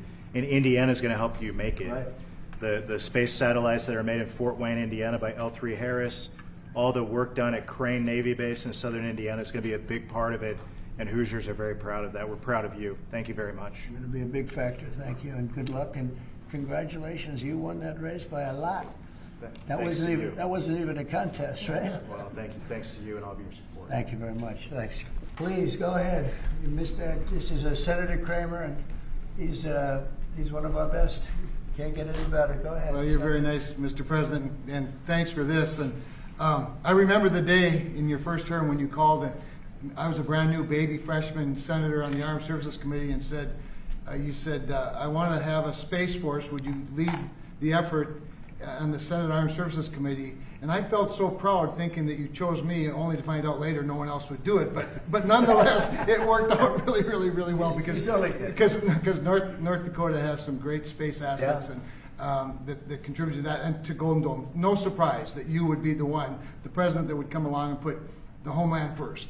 And this is just one more example of that. So thanks for this and for allowing me this afternoon. And by the way, let me just add my strong endorsement of General Goodline's role in leading this. I don't know anybody better, for sure, better equipped to do it than he is. Everybody said that. That's for great. sure. Dan Sullivan, Alaska, Senator. Thank you, Mr. President, and thank you for your continued leadership on missile defense. We were talking earlier how in 2019 at the Pentagon, you laid out a speech about the Missile Defense Review that had all these principles on missile defense that you articulated then during your first term, and now the Golden Dome is all of that. So you're continuing to lead. We really appreciate it. The Congress is stepping up, as you mentioned right now in the budget reconciliation bill, $25 billion for the Golden Dome. In what Senator Kramer and Senator Banks and I and many others, we're working on our, I briefed you on this before, sir, on our Golden Dome Act, which we think will have, in terms of legislation that can help cement, be here, sir. And, Alaska is the cornerstone of missile defense right now in terms of ground-based missile interceptors, in terms of radar systems. And Can they stop saying missiles. homeland? I don't give a fuck if she bombs Fort Rape. It's not. First of all, thank you. There's a very easy fix to all of this, okay? It's called not fucking with the rest of the world. It's not like the idea that we're constantly under a threat by all of these other countries when we are the dominant force on the planet with 800 to 1,000 open active military bases everywhere is so crazy. It's so crazy. What do you mean? Dude, we are the threat to everybody. There is a real easy and very quick solution to all of this, which is called don't fuck with other people. What the fuck? Very protective. I think you can rest assured they'll be. We act like diplomacy doesn't exist because I think at the end of the day, it is pure projection because with us, diplomacy doesn't exist. We're fucking barbaric demons. So we just assume everyone else is also just as barbaric as us, but they are just not entertaining that because of our, defense capabilities, This is wild and a little scary because what the fuck is Donald Trump planning on doing that he is this worried about like hypersonic missiles, intercontinental ballistic missiles coming down continental United States' direction. You know, what the fuck's he gonna do? I told you Canada wants to be a part of it, which would be a fairly small expansion, but we'll work with them on pricing. We'll be dealing with them on pricing. I also don't know. I don't like. Would a world war be waged this way? Like, even if there was like some weird thing that happened and all of the nukes were destroyed, no more nukes, right? So it's not going to be fucking nuclear holocaust instantly. Okay. Then even in that situation, it wouldn't be like ballistic missiles being lobbed towards the United States. It'd probably be drone swarms, you know? Like, I suspect it would be Chinese Navy, okay, launching drone swarms off the coast of the Atlantic and the Pacific, right? Like, it wouldn't be ballistic missiles, I don't think. Drones can't fly that far. Yeah, no shit. I'm saying that it would be off of the coast. Off of the coast. We have to see what we've done helping Israel with that. You probably wouldn't have an Israel. They launched.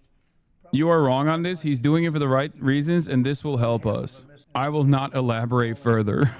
I think this is good. It's pretty amazing, and this is in terms of technology far advanced from that system. And just one follow-up on the adversaries. Have you addressed Russia's ventures in space with a space-based nuclear weapon and told Putin to stop in your conversations with him? We haven't discussed it, but The timeline, how long will this take to complete? we think it's going to be about a little bit less than 3 years, and we'll have a big phase-in very early. You know, we're starting immediately with $25 billion. It'll cost about $175 billion completed. The U.S. is very scared of hypersonics right now. We put an entire new site on Guam. We're putting new silos in Alaska. China is definitely the fear. Golden Dome is just the same thing, but on a bigger scale. You know, some funding is tough and some is easy. When we yeah, remember, by the way, I am reminded of yet another incredible campaign promise from Donald Trump, which was that we were going to cut spending in the military and no longer entertain silly wars that must not be fought.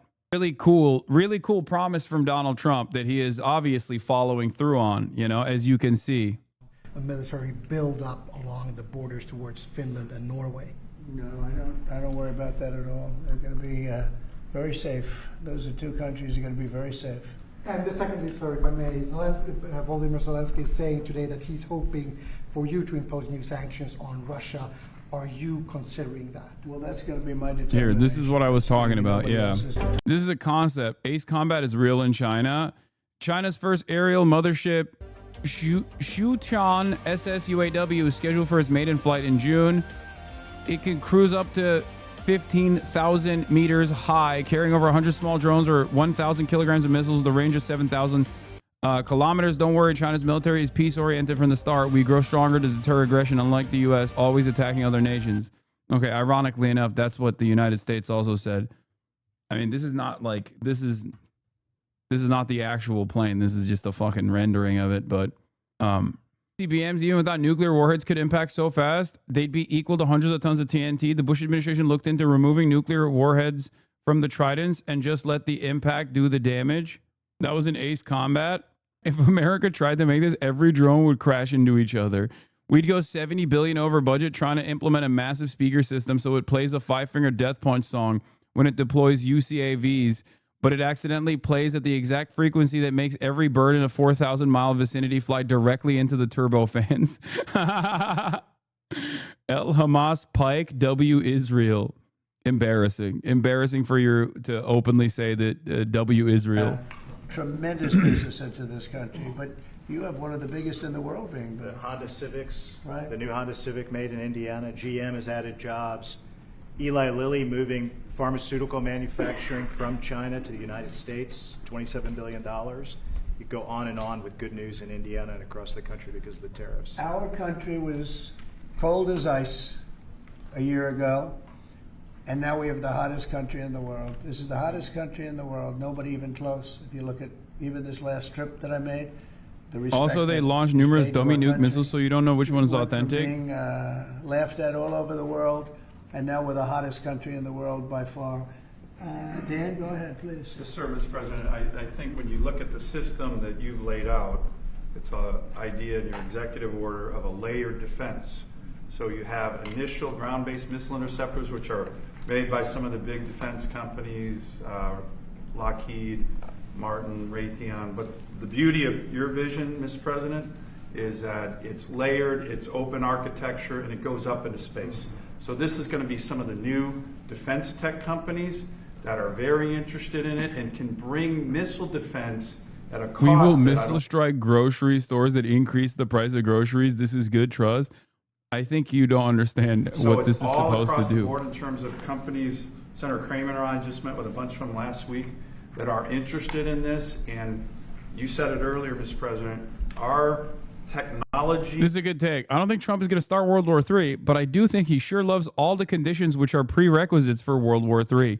What does he know? That's my question.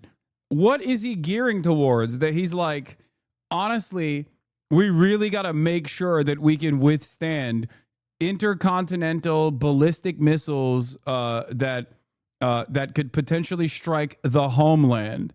And no, it's not fucking aliens. Don't be duped by this shit. That's the other part that I actually despise about the whole like alien UAP stuff. Those revelations are simply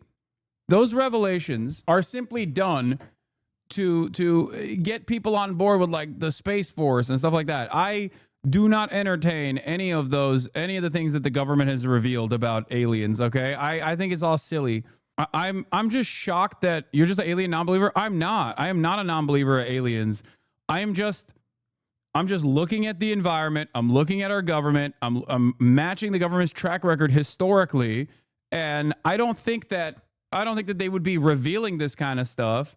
Oh, I'm shocked that some of the alien conspiracy people are so not skeptical when it comes to the fucking government telling them that like aliens are real and we just chose to reveal this. Like, you should exercise a little bit of healthy skepticism here, okay?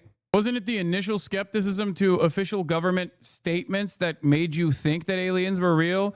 And now that the government is like admitting to it, you're like, you need to read up on it. Okay, stop. All right, let's just continue. Great job, everybody. Thank you very much. Respectfully, I don't think you know enough. Oh God, this is why I don't talk about the alien shit, because it brings out all of the most annoying chatters. I don't even think it's an intentional distraction from the real issues. I think there is always a nefarious purpose behind why the government will say stuff like this. Okay? But I don't think it's like a simple distraction, because there is not even much to distract people with nowadays. Like, all you need to do is wait it out for the 12-hour news cycle to move on. I think the purpose of it is to beef up our defense industry, specifically when it comes to, like, I guess, the Space Force and whatnot, and to potentially push, like, alien conspiracies have been applied by the CIA in times of hostility. Like, the CIA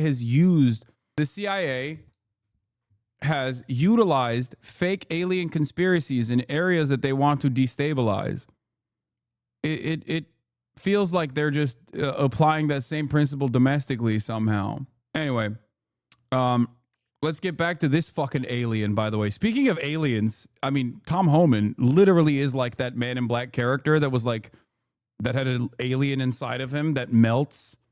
You know what I mean? The alien that was like operating him. That's unironically what he looks like. Like, we are doing everything we can to deport aliens. That's what we do. Deporting aliens is what we do. I'm not an alien. Please do not say I'm an alien. I'm not. Why would anybody entertain that?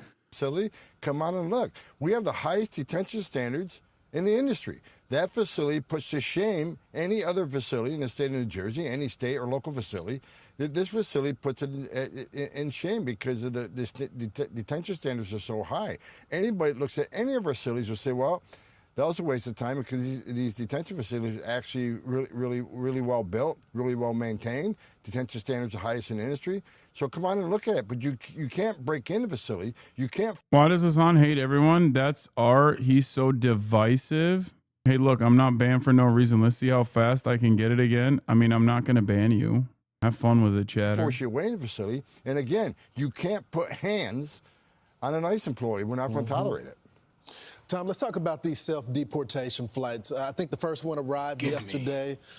Sugar. You guys are going to... Tell me that's not Tom Homan, bro. In water. More. Going to pay folks $1,000 if they choose to self-deport. I was actually skeptical if this was going to work, but it looks like folks are already taking these flights. How did you convince them to self-deport? Because if they don't, they're going to face serious consequences. You know, what we started doing, we're enforcing 2 laws that we haven't enforced in a long time. Number 1, failing to register. If you don't fail to register after 90 days of being here, we're going to prosecute you criminally. Then we're going to deport you. And if you hinder your arrest, if you don't open the door, if you don't answer our questions, if you don't assist in travel documents to your home nation after being ordered deported by the... Dude, that's crazy. He's like, listen, if you actually know your constitutionally protected rights as still a protected, undocumented citizen, okay? Because undocumented or documented, you still have constitutional protections. But if you actually try to entertain the notion of defending yourself, well equipped with your constitutional rights, we're still going to deport you in the process of deportation. Okay. So if we have the beat on you, it's over, is what basically Tom Homan is saying. It's like, if I have chosen off of a list why you can't be on this fucking, you can't be on this soil anymore, I'm just going to do it regardless. And we can do it the easy way, we can do it the hard way. Immigration judge, and we're going to prosecute you for that, which is 8 U.S.C. 1253. So we'll prosecute you, we'll put you in prison. When you get out, we'll deport you. We're not playing games. There are going to be consequences. Leave on your own. If you leave on your own and work with us, you can get your affairs in order. It makes sense for them and their families. And leave yourself an opportunity to come back to this country as a visitor or as a student, or if you have a U.S. citizen child, they can petition for you as a parent of a U.S. citizen. There are other avenues to come to this country the right way. But if we have to formally deport you, we got to go find you, and we got to put you on a plane and formally deport you. There are consequences. There are bars from 5 years to 20 years. You can't come back. Some of the bars are forever. So leave on your own and give yourself some opportunity in the future to be part of the greatest country on earth. Tom, I only got about 30 seconds. I just got to get your reaction to the former VP candidate, Tim Walz, going after ICE, saying all of these words, accusing them of... Like, dude, you are restoring the Fourth Reich. You are one of the soldiers, one of the major generals of the modern day Adolf Hitler regime. And you're going to talk about the comparisons being sad. I can't stand when right-wingers who literally are screaming bloody murder and pushing for some of the most violent deportation policies upon a population that does not deserve this kind of criminal enforcement, a population that instead deserves amnesty, turning around and complaining about how mean people are to them. Essentially of being Nazis as well. What's your reaction? You used to run ICE. It's disgusting. Every man and woman in ICE straps a gun to their hip every day and wear a Kevlar vest to arrest the worst of the worst. Look at the numbers. ICE is almost arrested. Yeah, Guatemalan moms. The worst of the worst. Who's the worst of the worst? Random people that have lived here for like 10 years who have never done a crime. I said about 80. Yeah, you don't understand. The worst of the worst, like Turkish American Fulbright scholars trying to get their PhD. The other side of the story that I think is very strange is that Donald Trump, with his immigration enforcement actions, is directly undermining the brain drain that has kept America's technological prowess competitive at the global stage. Doing this, especially at a time when China has become a competitor that is slated to overtake the United States of America on development and has already become an industry leader in certain areas like artificial intelligence and solar panels and things like that, like the next step in energy. It is alarming that Donald Trump is also saying, like, no, we are going to be barbaric.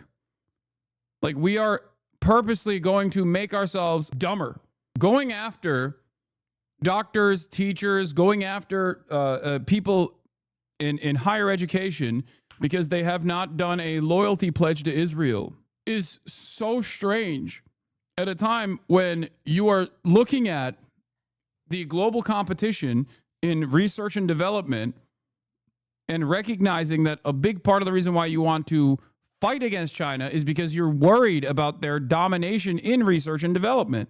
The reason as to why America's been such a dominant force on the planet also comes from the brain drain.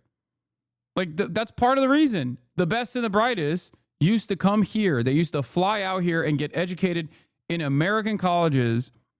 Luckily, they would get a much better education leading up to the college education that they get here from their own countries, because that part America is not so great at. Okay, there is a major class disparity here for what kind of education you get K through 12 here in the United States of America. Whereas in these other countries, they do get a significantly better version of K through 12 education. And then they would come to the United States of America demonstrating excellence in their field.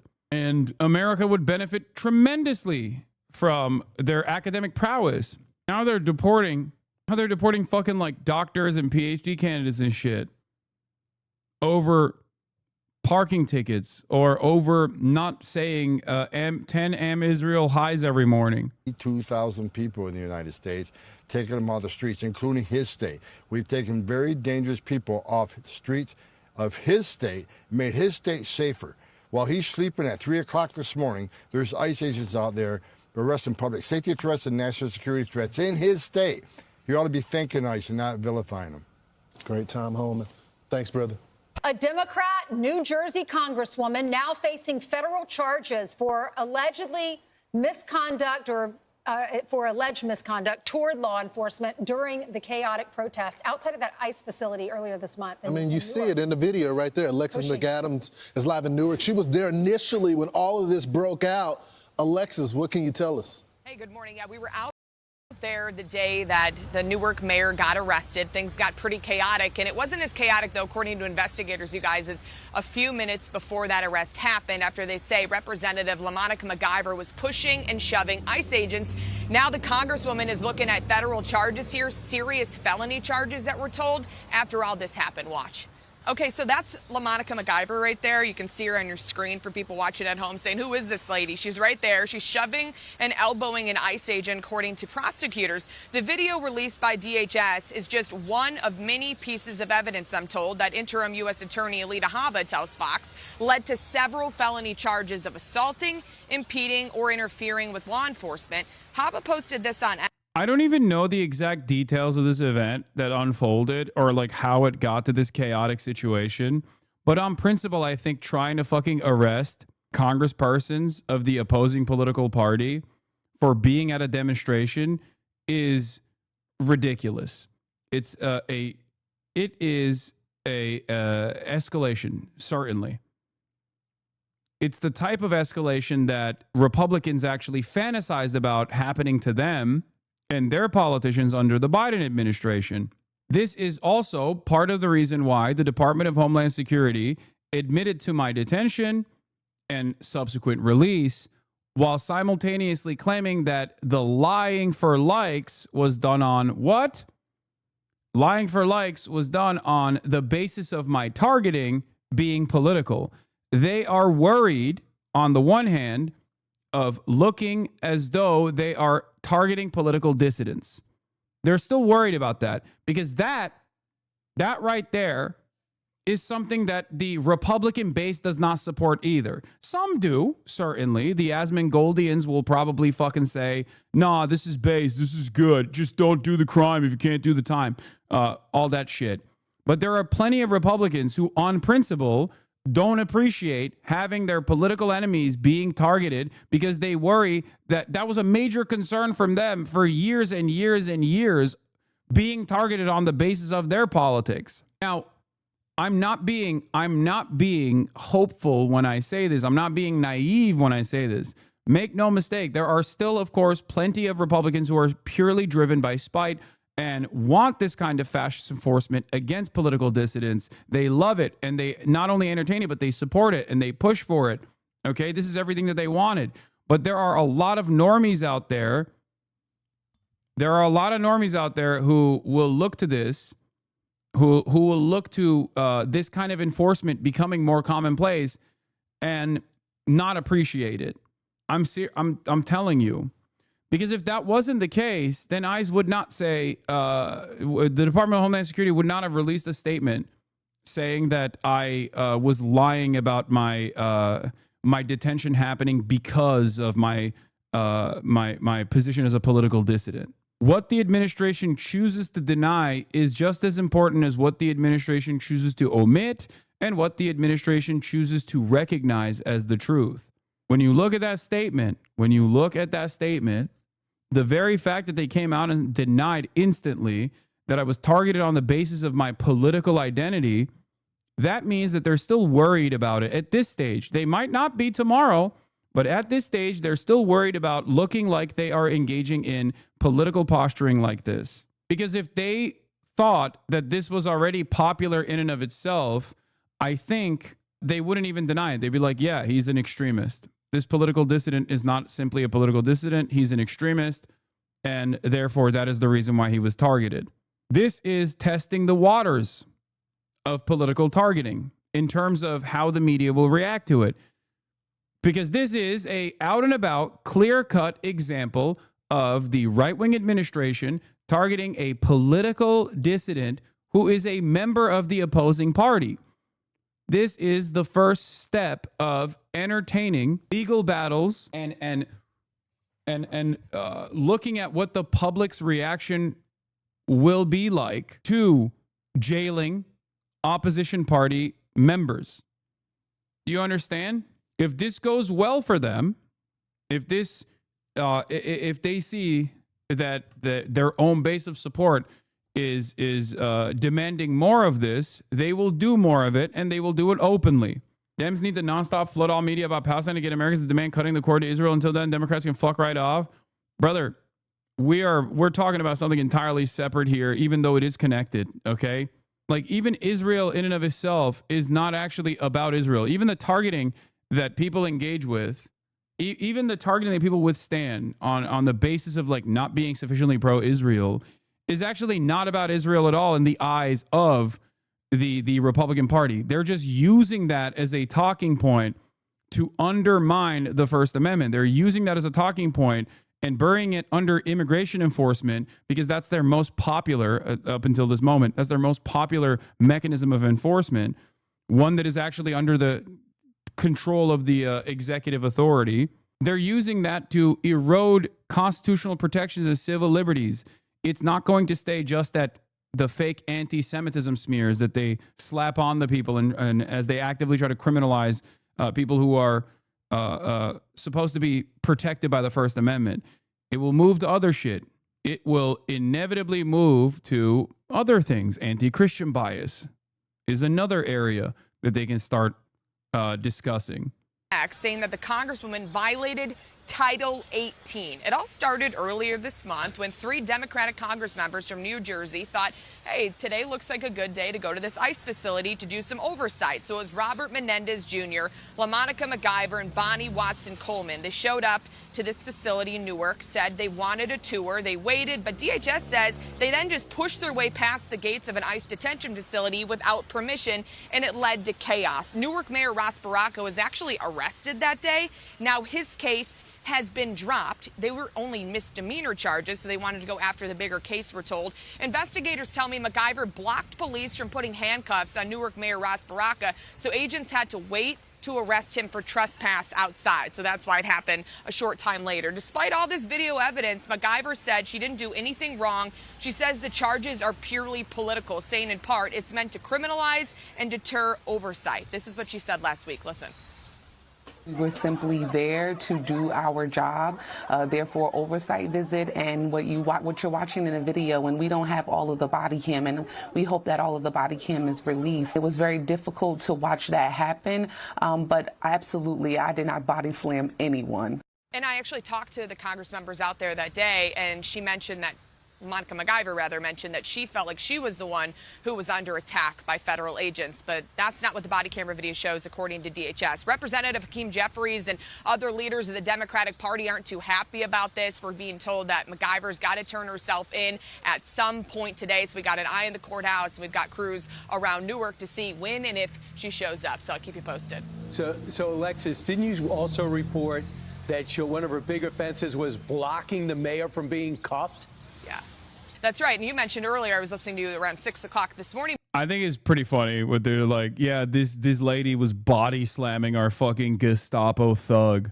Just fucking ridiculous. Brian, and that's when they said they had to wait until he came back outside the gate. So according to Congress members that were there, they were saying, we didn't do anything wrong. You know, why is he being arrested on public property? But they're saying that's impeding when they were inside the ICE facility. They wanted to cuff the mayor because he wasn't supposed to be there. And then they said, hey, no, don't do it. So the mayor got exonerated. He's on his own. And it's he cooperated. Yeah. He cooperated with the U.S. attorney, and so they dropped the charges. Thanks, Alexis. Ainsley, all of these people are looking for a moment, though. You know, they really are, and a peaceful protest is fine. But what we saw there, The Democrats need to do this more, by the way. Like, they need to do this more. They need to fuck shit up more. Like, it's crazy. Like, they need to do more civil disobedience. They need to put themselves out there more frequently. Like, the reality of the matter is, the only power we have comes from the numbers that we have. That's it. That's it. That's the only power we have at the end of the day is discontent and showing discontent.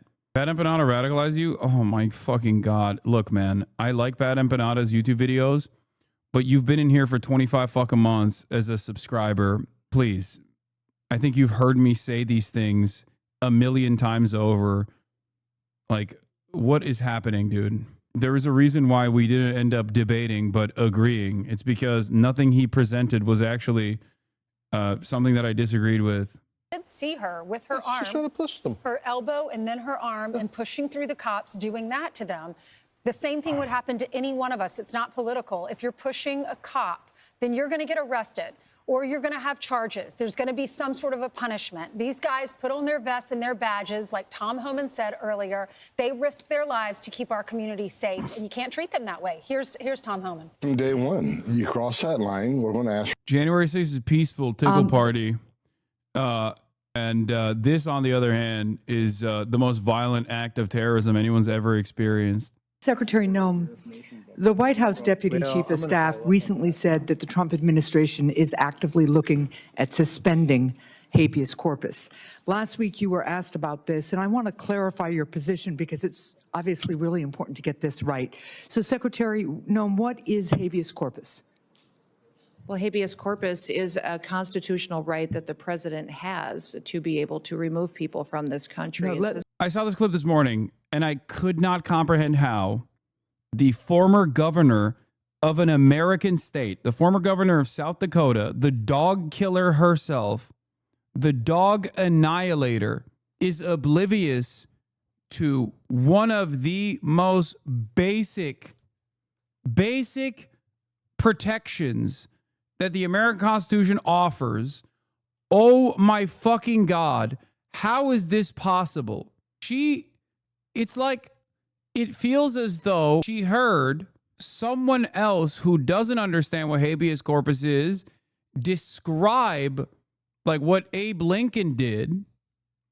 Okay.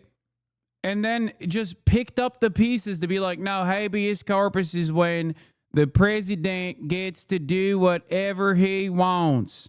That's what habeas corpus is. I'm not American, but what that lady said sounded wrong. Yes, habeas corpus is a restriction on government, not an allowance of the government. It's a restriction on the government that impedes on the government's powers to erroneously claim that someone is a fucking criminal without showing merit, without showing evidence, without and restrict your liberties. It is due process, and it goes beyond the American Constitution. It's a far older concept than just the American Constitution. Oh my fucking God. It is like it is perhaps one of the most significant developments of the Western world. If you want you want to think about it as like the invention of the, Western liberal democracy, habeas corpus is at the heart of that. This is why I bring up the fact that courts existed even when fucking kings did. Okay? Kings had overwhelming power, and yet courts still fucking existed even when monarchies were around. Like, what are we talking about? This is like going beyond monarchies. This is something new. Like, we're not even trying to say, we got to roll time back to when we had monarchs. We're saying we want to roll time back to before we even had courts. Yeah. Here, habeas corpus, from medieval Latin, you should have the body, is a legal procedure by which a report can be made to a court alleging the unlawful detention or imprisonment of an individual and requesting that the court order the individual's custodian, usually a prison official, to bring the prisoner to court to determine whether their detention is lawful. Habeas corpus is generally enforced via writ and accordingly referred to as a writ of habeas corpus. It is a summons with a force of a court order. It is addressed to the custodian, such as a jailer, and demands that a prisoner be brought before the court. It is one of the most important aspects of due process, and ironically enough, it is the exact opposite of what she suggests it actually is. It is literally the opposite of what she is saying. It almost feels like she learned what this concept was just to say the reverse of it. Like, how do you accidentally arrive at the exact opposite position? How can you be this fucking stupid? Suspend their right let me stop you, ma'am. Habeas corpus, excuse me, that's incorrect. President Lincoln used it. No. This is why I'm saying, like, she heard someone else. She heard someone else try to describe this to her. The person that she heard this from probably was also wrong. Also, I think Maggie Hassan here should let her fucking cook. Should let Kristi Noem cook. I don't know why she's cutting in to correct the record. Just let her fucking openly say the wrong thing and let her look like a goddamn moron. She heard it from Tim Pool and half remembered it. Oh my God. Yeah, she means Abraham Lincoln used habeas corpus is wrong. Okay? It's the opposite. Okay. Excuse me. Habeas corpus is the legal principle that requires that the government provide a public reason for detaining and imprisoning people. If not for that protection, the government could simply arrest people, including American citizens, and hold them indefinitely for no reason. They fully know what habeas corpus is. They are actively trying to manufacture cassette and mislead the public to destroy habeas corpus. This has been their goal all along. No. They do want to destroy habeas corpus. They've openly said that they want to suspend it. Okay? But that's not what Kristi Noem is doing here. She's just stupid. It goes along with the agenda of the administration, but that doesn't mean she is aware of what she's doing. No, she's just fucking dumb. Because the correct way to mention it would be to say Lincoln suspended it. It had to be suspended. Like, and this is a time of unprecedented danger, and that's why, regardless of all of the hurdles that the radical terrorist Democrats want to present against our big, beautiful agenda, we must do what is right in this time of unprecedented violence. That's the reason why we have to fucking revoke habeas corpus. Like, this is impossible. It's you have to sometimes forego these kinds of constitutional protections in an effort to make sure that Americans can live a life of peace and security. Like, that's what you would say if you know what the fuck you're talking about. Bobby, don't give them the talking points? No, dude, come on. Are you stupid? They know there are people who are capable of crafting this message. Kristi Noem is not one of them. She's just stupid. Habeas corpus is the foundational right that separates free societies like America from police states like North Korea. As a senator from the live free or die state, this matters a lot to me and my constituents and to all Americans.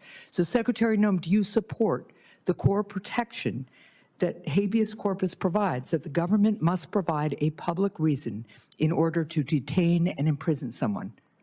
Yeah, I support habeas corpus. I also recognize that the President of the United States has Yeah, she just learned in real time because Maggie Hassan fucked up and literally explained it to her. Authority under the Constitution to decide if it should be suspended or not. It has never Let been, us be clear, though, it that has this never president, been done. It has never been done without approval of Congress. Even Abraham Lincoln got retroactive approval from Congress. So I have been asking executive branch nominees a simple question over the past few months.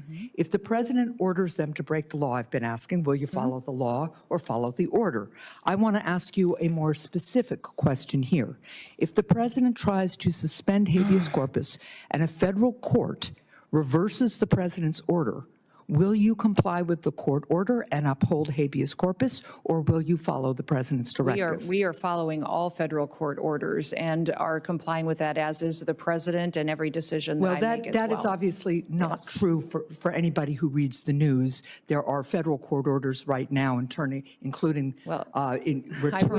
returning somebody who was deported mistakenly. But to be clear, this is about a fundamental legal right that ensures that we live in a free society instead of a police state that would have a sham legal system like Russia or North Korea. So I'm glad that you have now committed to following court orders. I'm glad you believe in the basic freedom for Americans if ordered to do so by a court. And again, I want just to make clear that it is critically important that even if the president tries to suspend the right of people to know why they've been detained or imprisoned, if a federal court reverses that order, that you will follow that order. And I hope all members of the administration will, because it's obviously critical that some of the people, for instance, who've been deported by mistake, who didn't get due process, be. Once again, I have to go back to the basics and describe why due process is important. Due process is important because without it, any fucking member of law enforcement or deputized person can just decide that you are a criminal and without trial, without due process, expeditiously send you to a slave labor prison in El Salvador. And without due process, anyone and everyone could be Hamas. Without due process, anyone and everyone could be considered a non-citizen. Because without due process, you can't prove that you are actually a citizen, or you can't prove that you are actually innocent. Okay? This is precisely the reason why it's a terrifying thing that the Trump administration is trying to entertain. They wouldn't do that. You're fear-mongering. Oh, shut up. That is the whole purpose. If they wouldn't do that, then they wouldn't be entertaining the notion of fucking revoking habeas corpus. What the fuck are you saying?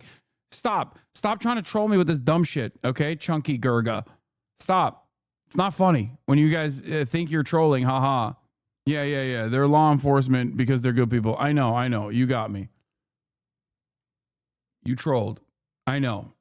I'm in the process of explaining something and you're portraying yourself as, look, you're portraying yourself as like the average dumb guy as a joke because you're like, oh, this is such a stupid thing to say that like, obviously no one would take this seriously. The problem, on the other hand, is there are people that are this stupid. We are in a totally new planet right now with political discourse. You need to understand, not saying that like you shouldn't be hog posting or whatever. I love that. I think it's funny. And we love entertaining hog posting around these parts. But like, you have to understand, there are literally people who do actually have this perspective. So while I'm in the process of explaining why it's important, like when you hit me with that, I'm going to assume instantly that you are one of those people. Maybe it's my fault. And it probably is my fault that I've entertained too many fucking dumbasses.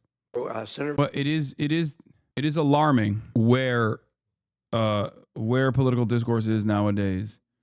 You've been reinforcing it. I mean, maybe it's because I stare into the abyss too much. Van Hollen. Thank you, Mr. Chairman. Mr. Secretary, you and I served together in Congress for 15 years. We didn't always agree, but I believe we shared some common values. A belief in defending democracy and human rights abroad and honoring the Constitution at home.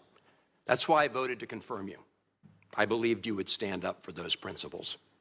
You haven't. You've done the opposite. And you used to speak with conviction about the importance of foreign aid as a tool to advance American values and interests. Then you stood by while Elon Musk took a chainsaw to USAID and other assistance programs. That has left a staggering toll: broken trust with countries, openings for China and other adversaries, and countless preventable deaths of children and others. Take Sudan, for example. The freezing of U.S. humanitarian assistance forced the closure of nearly 80% of the emergency food kitchens there. 2 million famine-affected people were left without access to food. People died because of those actions: mothers, fathers, and children. Tons of emergency food that could have saved their lives was left rotting in warehouses because you and Elon Musk refused to let USAID do its job.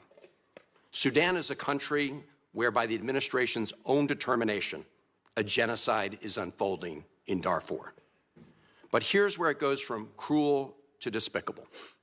While cutting off food aid to Sudanese families living through an actual genocide, you're fast-tracking white South Africans for refugee status under a manufactured claim that they are the victims of genocide. You tried to block the admission of individuals who had already been approved to come here as refugees while making bogus claims to justify granting such status to Afrikaners. You've made a mockery of our country's refugee process, turning it into a system of global apartheid where... Why can't they say Gaza? I don't know why he didn't bring up Gaza, but Van Hollen is not like as pro-Israel as the rest of these motherfuckers. Like, from what I understand, I mean, obviously, maybe it's because he's standing right next to Cory Booker, and he's worried that Cory Booker might assassinate him. Political ideology and race, more than truth or need, matter. And while you've turned away from a genocide in Sudan and invented one in South Africa, you teamed up with President Trump to throw the Ukrainian people under the bus and have been played like a fiddle by Vladimir Putin. Of course, Donald Trump not only said he would end the war in Ukraine on day one, he also said he would end the war in Gaza. Stop trying to make Cory look cool. I'm not. I'm saying he's a stooge for AIPAC. Cory Booker is staring intently at Van Hollen to make sure that he doesn't say something, make sure he doesn't sympathize too much with the Palestinians. Okay, here, it's coming up. Let's see. Look at Cory's face, by the way. Oh my God, this is fucking hilarious. Hold on. Trump not only said he would end the war in Ukraine on day one, he also said he would end the war in Gaza on day one. And yet last week, you were all running around to Gulf states, giving away very sensitive American AI and chips technology, but doing nothing to end the war in Gaza and get the remaining hostages returned. You know that for 78 days, the Netanyahu government did not allow a scrap of food to enter Gaza to reach over 2 million civilians. 57 children have died from malnutrition so far, and more than 14,000 children are in imminent danger of dying of starvation. As Cindy McCain said last week, and I quote, "Families in Gaza are starving while the food they need is sitting at the border." That is a gross violation of both U.S. and international law. What did you do? Nothing. Not once did you publicly call upon the Netanyahu government to end the blockade. Fortunately, other countries spoke out, and now we see a tiny trickle going in. Where have you focused your energy instead, Mr. Secretary? Well, your first trip as Secretary of State was to El Salvador, not to promote democracy, but to cozy up to President Bukele, who calls himself the world's coolest dictator. The result was a cash for collusion deal to deprive people living in America of their constitutional rights to due process. The Supreme Court, in a 9-0 decision, instructed you to facilitate the return to the United States of Abrego Garcia, who the administration admitted was wrongfully deported to El Salvador. Your response? You've openly flouted judicial orders. When asked whether you have been in touch with El Salvador to return Abrego Garcia, you boasted, quote, "I would never tell you that. And you know who else I would never tell? A judge." Clearly, you don't care about the Fifth Amendment right to due process, and you don't care about the First Amendment either, since you've been very busy snatching students off of college campuses for exercising their right. Why always the Netanyahu government? Because our institutions are comprised of fucking cowards who don't want to say the truth. And yes, that also means Bernie Sanders. This is part of the reason why I'm actually frustrated with Bernie Sanders. The reason why I'm frustrated with Bernie Sanders is because he should be leading the charge on this. He should be giving his colleagues the courage and the permission to say the fucking truth, to make Americans understand our direct involvement in this. And he says all of the right things, and he also pushes the conversation in the right direction, but he won't entertain the notion of it being a genocide, and he won't entertain the notion of this being anything but Netanyahu's own personal agenda. Bernie Sanders occupies a very important space in the Senate as the most popular senator, the most popular politician. If he was leading the charge on this, especially as a prominent Jewish figure in American politics, I think there would be more American politicians that would demonstrate the courage necessary to say the truth. That's it. And yes, a lot of these other guys do it because they are paid for by AIPAC, but they're paid for by AIPAC, and they also personally have an investment in the continuation of Israel's death and destruction. Bernie Sanders is not even fucking paid for by AIPAC. It's just pure ideology. It's pure fantasy in his mind that like Israel and Zionism represents something that makes sense to him. That it's a project that could have been wonderful and beautiful. Is just being bastardized by right-wing elements, being co-opted by right-wing elements. When the ideology in and of itself is clearly a exterminationist one, built around the foundational principles of religious, ethno-religious supremacy. Right to free speech. You dredged up a relic from the McCarthy era to claim that student protesters posed a threat to the foreign policy of the United States. Give me a break, Mr. Secretary. You know as well as I do this isn't about national security. It's about punishing free speech. And you know that in America, the government doesn't get to use its power to punish speech it doesn't like. And in Zeke March, nonstop. Thank you for the 10 you gifted. boasted about revoking student visas, saying, and I'm quoting, "We do it every day. Every time I find one of these lunatics, I take away their visa," unquote. Let's look at one of those lunatics, Mr. Secretary, Ms. Ozturk. Her crime was co-authoring an op-ed in her college paper critical of Tufts University's response to the war in Gaza. Your own department found zero links to terrorism, no anti-Semitic statements, but you still yanked her visa and shipped her off to detention in Louisiana. And the list goes on and on. The federal judge in the case of Mohsen Madawi, who was the Columbia student who was ambushed by federal agents at his citizenship appointment, said, and I quote, this is the judge, "Legal residents not charged with crimes or misconduct are being arrested and threatened with deportation for stating their views on the political issues of the day. Our nation has seen times like this before, especially during the Red Scare and Palmer raids. Like the McCarthy-era witch hunts of the 1950s, your campaign of fear and repression is eating away at foundational values of our democracy. Back then, it took one voice, Attorney Joseph Welch, to cut through the hysteria with the simple question that marked the beginning of the end of that shameful era. He asked Senator McCarthy, have you no sense of decency? And I would ask you the same, Secretary Rubio. But you have shown through your words and your actions what the answer is.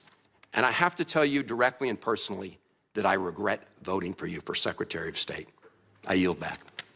May I respond? You may sit. Well, first of all, your regret for voting for me confirms I'm doing a good job, based on what I know. Well, that's about just your a record flippant and what you statement, stand Mr. for. Secretary. Can I respond? I mean, it's a flippant statement, yes, but it quite literally is the underlying value of right-wing politics is that, oh, I'm triggering the libs, so I must be on the right side. This is how this works. When you don't have like a discernible worldview or any sort of interest in world building, any sort of future that you want to show, that you want to work towards, your entire worldview revolves around being at contest with those who do have something. I've triggered you, so I must be doing a good job then. Yeah. The things that Van Hollen brings up in his speech aren't necessarily just like, Marco Rubio, you are a bad guy and you're triggering me. He's saying you have betrayed principles that you claimed you cared for.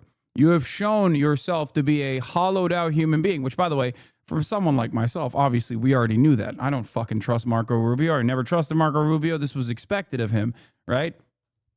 But like as a senator, this is senator versus senator statements. Like he's not saying you triggered me. He's saying you have betrayed all of the principles that you claimed to represent when we voted for you.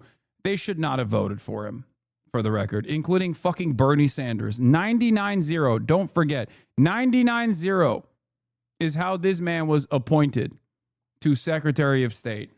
Mr. Chairman? You may. I didn't ask Senator, please. If I can see it, and I'm not a senator that's spent 40 fucking years in Congress, how did Bernie Sanders not recognize that this would come back and explode in his fucking face?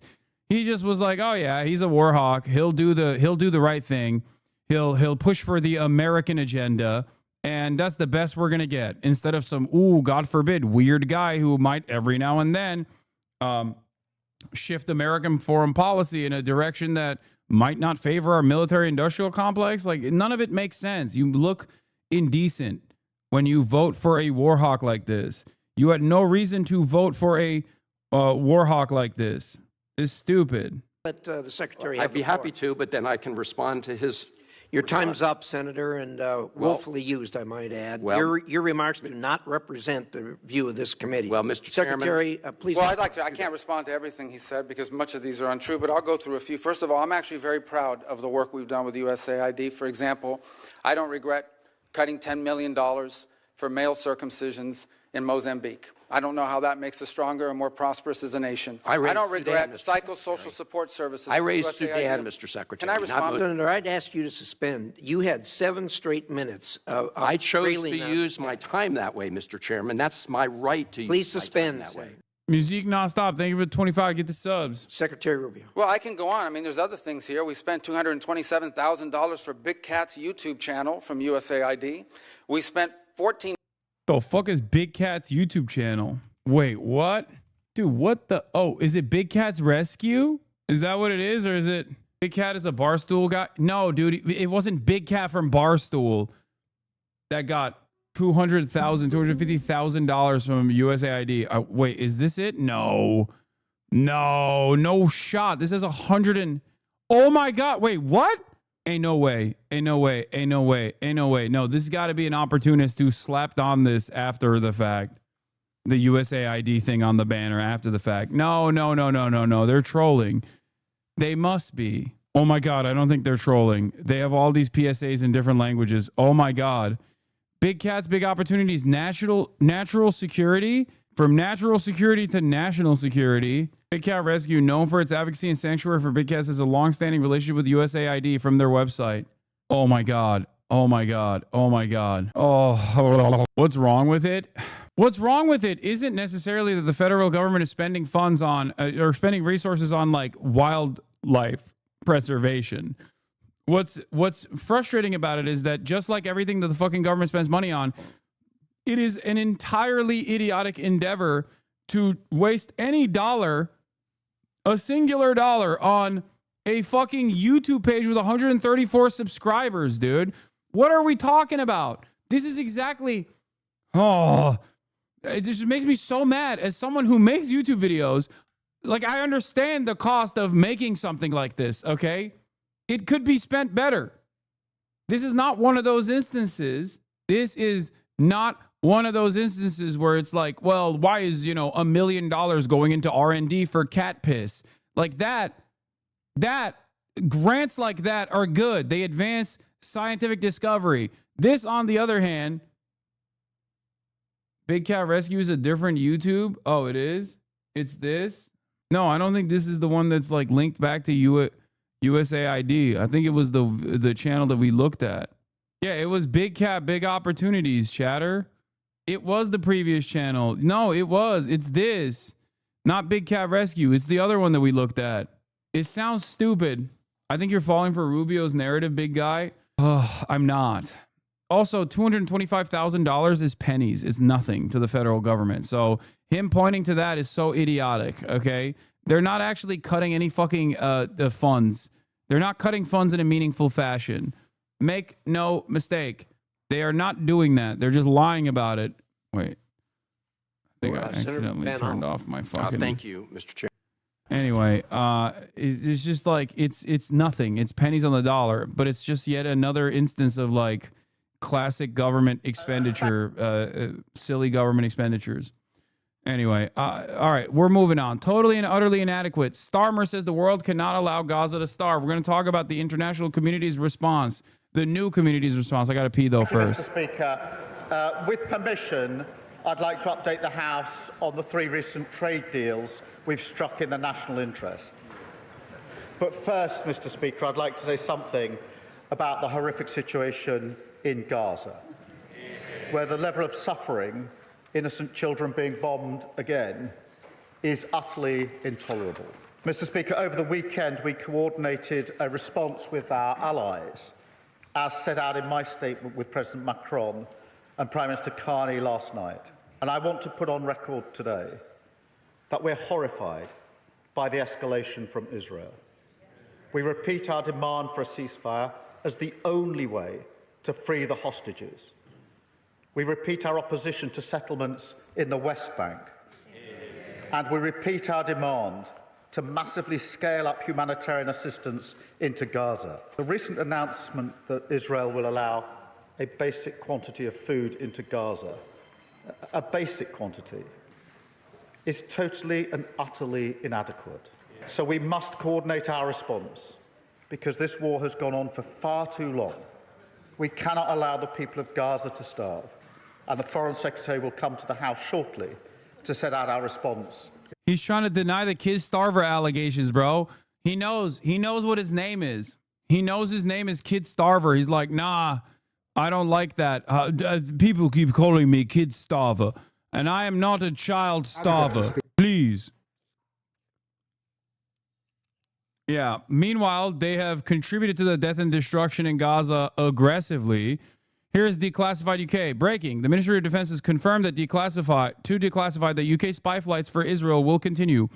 RAF spy planes heading to Gaza have left the UK base on Cyprus on 5 of the last 6 days, according to flight data. Yeah, Israel's partnership with the UK for security is crucial. The RAF support aids in protecting Israeli civilians from Hamas's relentless attacks. Oh, brother. What's really interesting about all of this is that, like, they are finally arriving at least the optics front, which might even, like, they're becoming Erdogan, okay? This is the position that they should have been day one. They're hitting the Erdogan technique, where they just start talking about Israel in a mean way and even aesthetically claim that they are going to implement a blockade against Israel while simultaneously still offering all of the military support necessary to Israel. I asked the Foreign Secretary what exactly are British air bases being used for during the genocide in Gaza. He refused to answer. Yeah, he went to, Kid Starver went to Cyprus, okay? Kid Starver directly went to Cyprus, where there are British military bases that conduct operations above Gaza at the behest of Israel in this security cooperation agreement that they have. It's fucking bullshit. Tell us exactly what arms have been supplied to Israel over the past 6 months, what arms are being supplied now to Israel, what RAF criteria is being used for, is it supporting the Israeli war machine, and can he inform the House categorically that no component part of an F-35 jet made in Britain is supplied to Israel to continue their bombardment of Gaza? Yeah. There was also a previous court case where they directly supported the UK continuing to offer F-35 jet components to Israel. That literally just happened. Like, that happened recently, no? Wasn't there a court case where the UK court found that the United Kingdom was allowed to still send F-35 jet components to Israel? Yeah. Well, can I say to him with judgment that he asked me a similar question a few weeks ago, and I gave him the answer. that we suspended arms sales. That was a sober decision made. They're not being given to Israel for use in Gaza at this time. That is a strict decision under our export licensing regime, save for the carve-out we've made for F-35s, which I know he disagrees with, but that is the position because we're not prepared to disrupt supply chains across the world. Yeah. Save for the F-35 components. Minister of Health calling Zara Sultana so cheap for saying the UK should stop selling weapons to Israel. Between October and December 2024, the government approved over £127 million in export licenses to Israel, exceeding the combined total under the Tories for 2020 to 2023. You want to know something crazy? There's a comparison I'm going to make here as well to Israeli society, or at least like some outspoken people in Israeli society right now. These are the people, the Zara Sultanas and the Jeremy Corbyns of the world are the people that are desperately trying to preserve the soul of these countries. Okay? A lot of these fucking animals don't understand that. They are so invested in their completely distorted worldview that revolves around might is right politics, where there is no right and no wrong. The only thing that is correct is whatever we say goes, that they don't understand that in the process of scolding these people, they are, once again, dehumanizing themselves. These are the last people that are desperately trying to claw back some semblance of humanity for the Western world, a humanity that we do not deserve to be associated with, by the way. Okay? We are fucking barbaric animals. And that's precisely what's going on in Israel as well. The reason why I make this comparison is because I saw another like idiotic Hasbara account, I think it was like Neo something, post these the succession, these articles in a negative fashion, not realizing that these articles that she's posting negatively are unironically on the morally correct side. But she doesn't realize that, and I think actually she might have realized that and deleted it. Nope, here it is. Haaretz, ladies and gentlemen, Neo Berg posts, possibly the most famous Iranian Jew on X, advocates for Iranian monarchy and restoration, Iranian monarchy restoration in Israel, anti-woke. Okay? She posted the succession, these article titles as a negative. If you are a Jewish Israeli, you are complicit in the killing of 53,000 Palestinians from Odeh Biz-Harat. Gideon Levy writes, stop calling it a Gaza war. Stop being a part of Netanyahu's genocidal legacy. Alon Idan, destroying Gaza with love. Israel's new yogi Nazis. That last one is about specifically the holistic yoga lovers in Israel that are fucking firmly committed to the genocide. They are basically neo-Nazis that love. They're crunchy granola neo-Nazis. Okay? Can you imagine posting this as a negative? Like, how oblivious are you? How oblivious are you to the way the world fucking views Israel that you literally post some of the only saving grace in Israeli society as a negative, with the assumption that your audience is also going to respond to it like it's negative?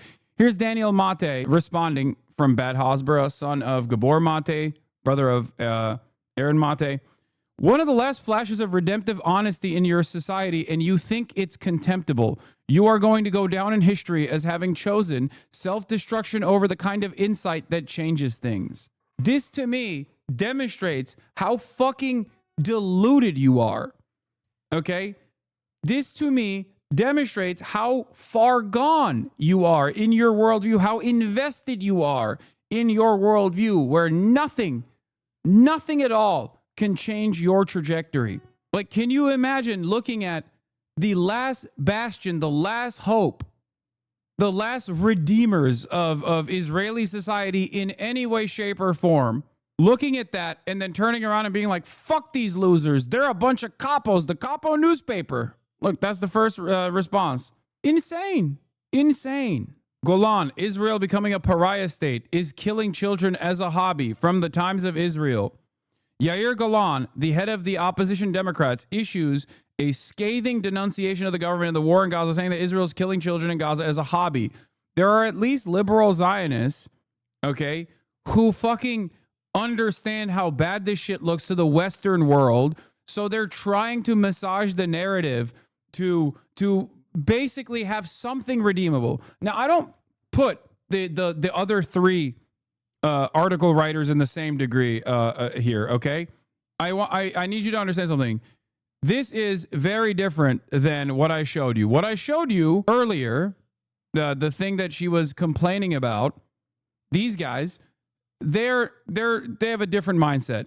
They do actually have redeemable opinions, especially Gideon Levy. I might not agree with them the entire way, but it doesn't matter. They do have like, at least clearly from what I read, what I saw bits and pieces of this article and what I know of Gideon's perspective. I'm not entirely familiar with Odeh Bizharat, but like the article title stands alone. Like, those guys they're correct. Yair Golan, on the other hand, is doing this as a mechanism of propaganda as well. Like, he is literally saying, like, we've gone too far. You know what I mean? There is a number of baby murder that is appropriate. We've just gone above and beyond that, and now people fucking hate us. We've become a pariah state. We are becoming a pariah state, not realizing that you already are a pariah state. Israel is on the way to becoming a pariah state. It already is, like South Africa was. If we don't return to acting like a sane country, the left-wing leader, a former IDF deputy chief of staff, says in an interview with the Com public broadcaster. And a sane country does not fight against civilians, does not kill babies as a hobby, and does not give itself the aim of expelling populations, he says. The government is full of vengeful types with no morals, no ability to run a country in a time of crisis. This endangers our existence, Golan says. I suspect he got a lot of pushback for this statement, which is already like fucking bare minimum. You know what I mean? It's a day late, a dollar too short, and yet still this is considered completely unacceptable in Israel. Sentiments like this is completely considered unacceptable. Okay? Knesset debate reveals not everyone thinks starving Gazan children is a bad thing. Here's another article headline that I wanted to show you. From 40 Babies hoax to this bookend. Moshe Feilin on Channel 14. Every baby in Gaza is an enemy. Every baby, every child, every baby in Gaza is an enemy. The enemy is not Hamas. We need to conquer Gaza and colonize it and not leave a single Gazan child there. There is no other victory. Prominent Judeo-Nazi maniac Moshe Feilin on another genocidal rant this morning on Channel 14. Every society, no society is monolithic. Every society has discourse. Every society has back and forth. There's always going to be a diversity of opinions. But in Israel, the diversity of opinion revolves around how much genocide and what kind of weapons you can use, how much starvation is appropriate. It's not about, there is no real conversation surrounding the notion that we shouldn't be doing an occupation at all. We shouldn't be starving children at all. What the fuck are we doing? It's more so, is it okay to starve all of the Gazan children? Or can we at least like maybe give them one plate of fucking food and one slice of bread for the day as we kill them over and over again?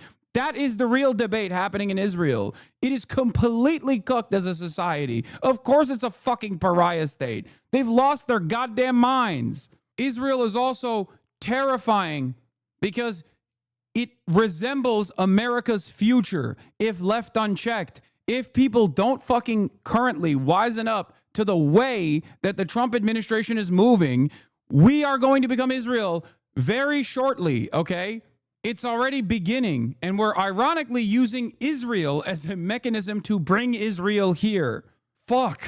Yeah, yesterday, Ofer Kosif tried to tell Dr. Abdallah Makat, who operated in a public library in Gaza, was burned to death with his entire family. But for the Knesset, this was too much to hear. For the war criminals, humanizing even one Palestinian is forbidden. He basically brings up the story of Dr. Abdallah Makat, who operated a public library in Gaza and was burned to death with his entire family. Let's take a look at the response. I don't speak Hebrew. There is no fucking, there's no subtitles here, but let's take a look at what they're saying. I mean, I don't even think we need to translate. I could tell what she's saying. She just says, "They're Hamas. You love Hamas. Why do you love Hamas?" There's a bunch of Hebrew speakers in the chat. They say they can translate it, but she's saying he's a terrorist supporter and she won't let him speak. Yeah. If you can't hear it, leave. I won't let this terror something. They're telling her to leave. Can't tell what she's saying, Lamau. Yeah. She's going, Hamas, Hamas. That's what she's doing. I mean, that's what it is. She said, no politic here. No politic here. Hamas, Israel, number one. Hamas, number two. Yes, is he saying go to Gaza? I'll send you to Gaza, something like that. He is accusing IDF soldiers with murder. If you can't hear it, leave. I won't let this air. Her previous job was a Senegal for rapists, and she was the worst victim accuser. She's a real devil. He accuses Israeli occupying force soldiers in murder. Yeah, he is doing that because he is doing that because that's the truth. Like, these guys are so this goes to show exactly how out of whack Israeli society and Israeli Knesset is, where these guys are like, no, I don't even want to fucking hear. I don't even want to hear the notion that like our big, beautiful, brave soldiers are killing someone who's innocent. Tell me he's a rapist, Palestinian, barbaric, Nukba force operative that was going to cut the boobs off of every Jewish Israeli woman and play soccer with it. That's the modus operandi here. That's like the insanity that they're operating with. People are operating with the notion of Rabbi Shmuley.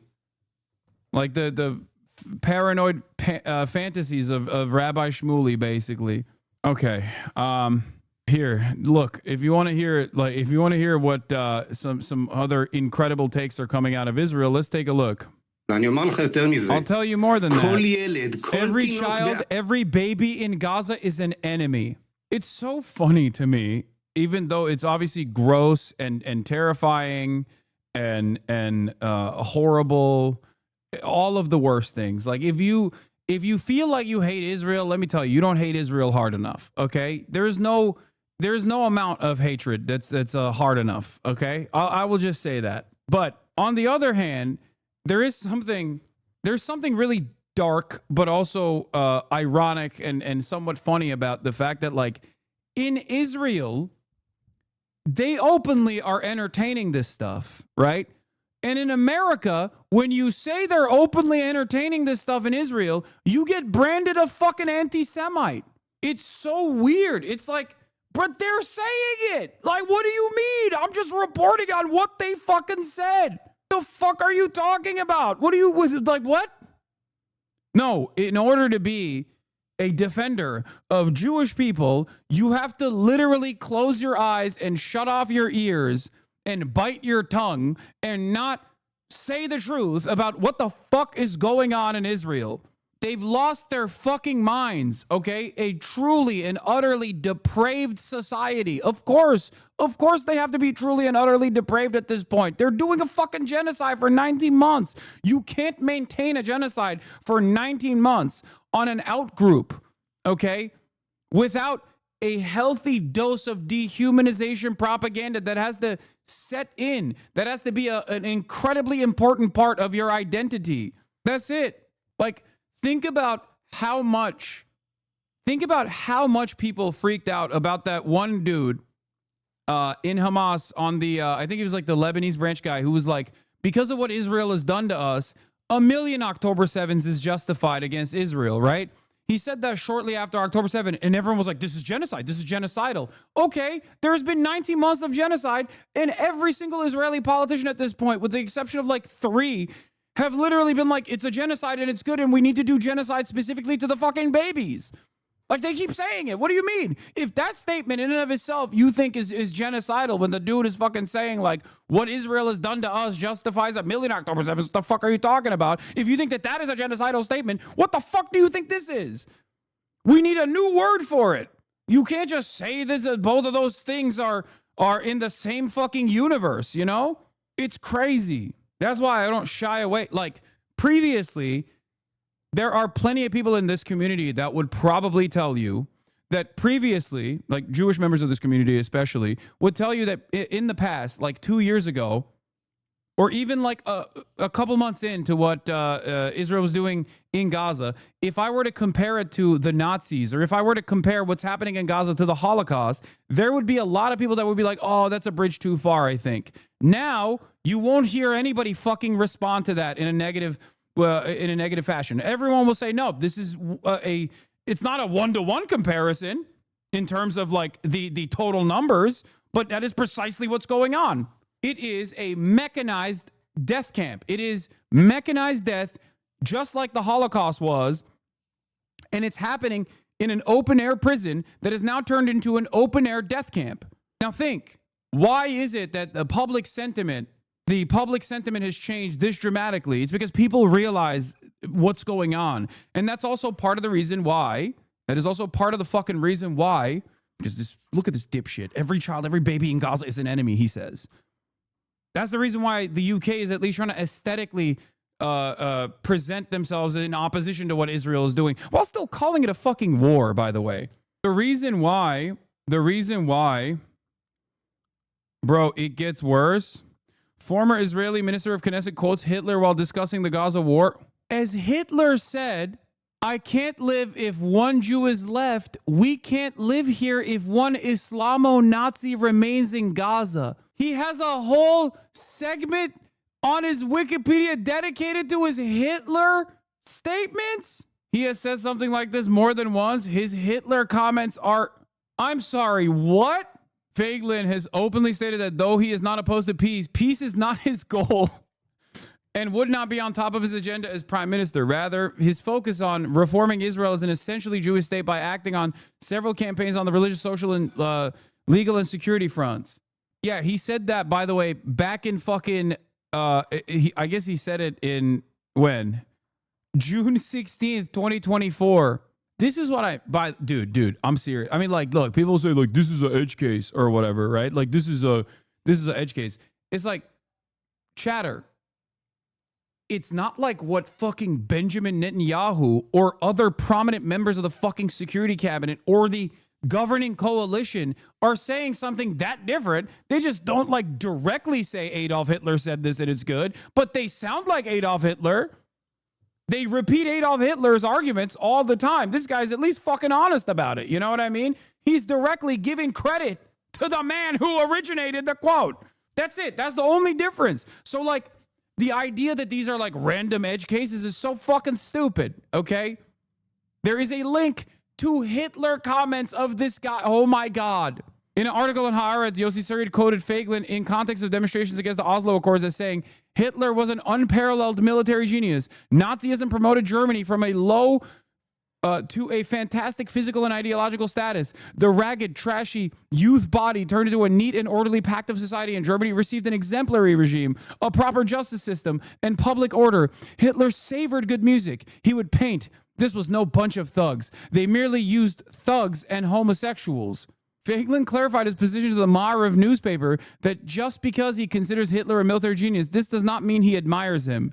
He was banned from Britain. I mean, I guess at least he's honest. Like, I don't know. I mean, he's right here. He's saying babies in Gaza are my enemy. Like, this is his quote. So is it all that crazy for him to also be like, yeah, and Hitler actually was fucking a figure worthy of admiration? Like, is that strange for him to say? Is it really? When you think about it, is it really that crazy for this guy to admire Adolf Hitler? Yeah, he's Jewish. Yeah, he's in Israel.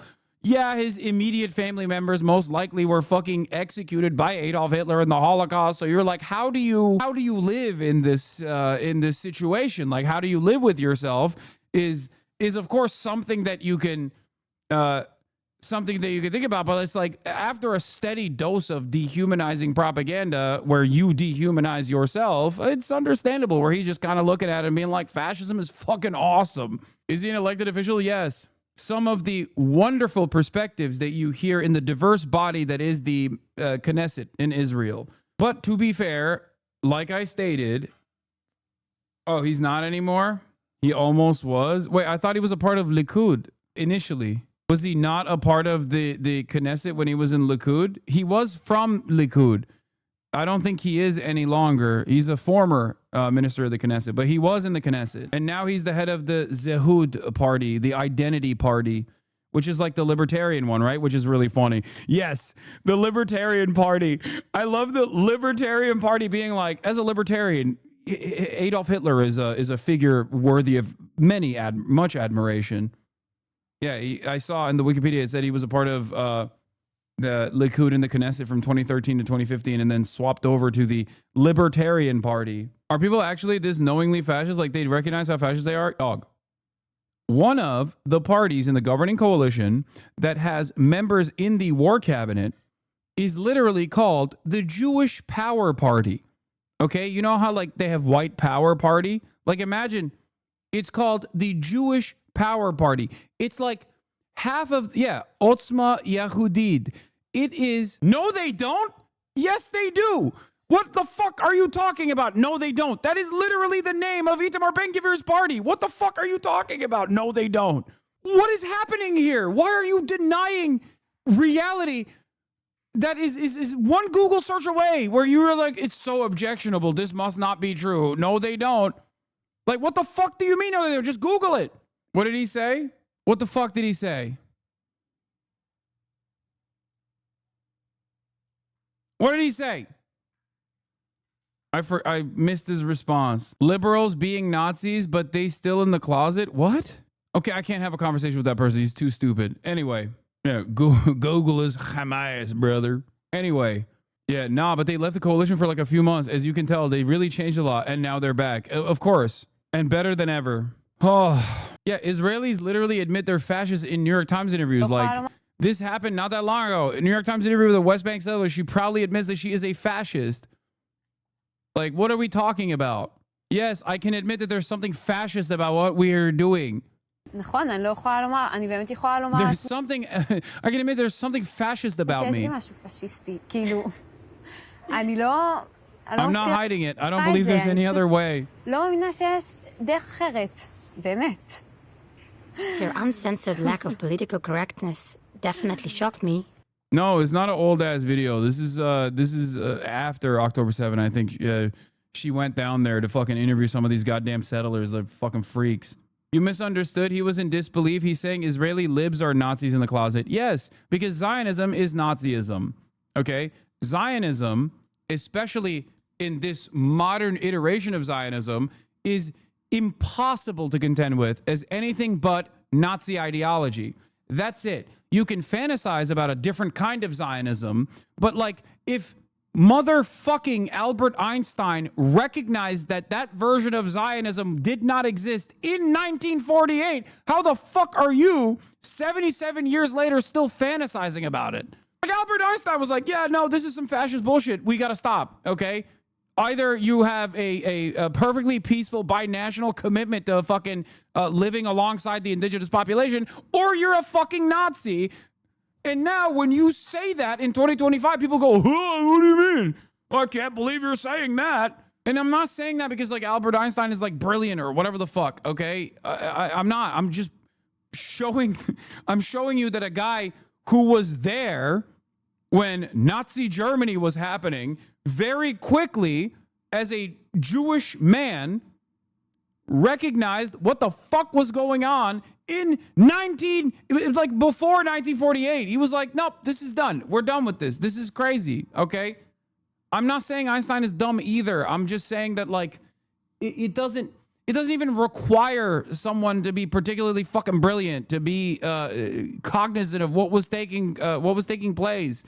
He had fucking eyes and ears, dude. One of my family members said I should go to Israel to learn about it on the ground, then said IDF isn't a terror organization. I said, well, Irgun and Lehi were Jewish terrorist paramilitaries that created the state of Israel and got folded into the IDF. And they said, I don't know what Irgun or Lehi are. How can you even have an opinion on Israel without knowing that? Dude, you want to know why? That's the only way you can have an opinion on Israel, because that is the opinion of, I suspect, an American Jew, right?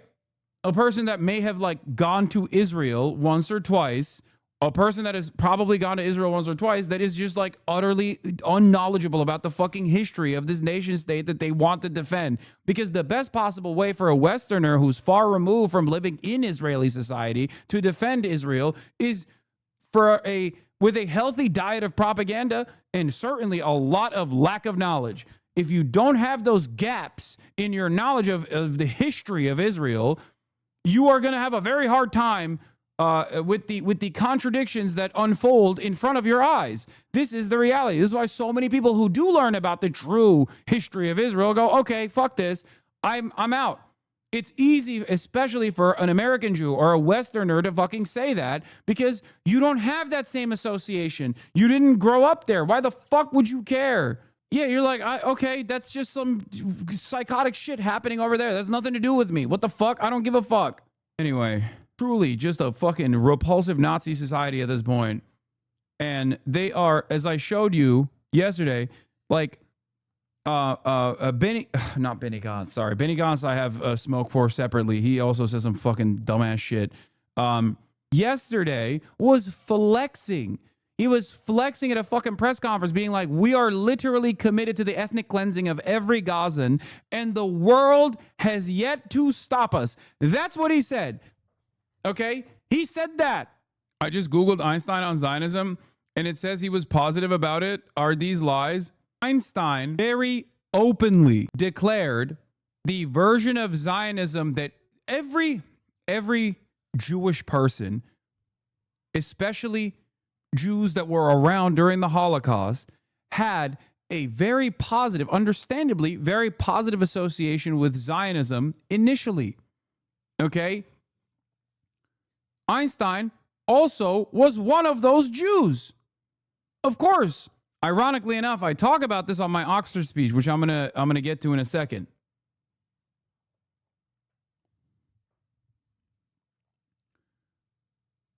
They thought, oh great, we will have a land without people for a people without land. The Jews in that situation were the people without land. ילד עזתי אחד, אין ניצחון אחר. ואני אומר לך יותר מזה. Yeah, well, this is modern Zionism, okay? If you want to understand modern Zionism. Anyway, the European Union has officially agreed to review its trade agreement with Israel due to the worsening humanitarian situation in Gaza. They don't think it's enough that they're allowing like 1 or 2 fucking trucks to enter into the Gaza Strip.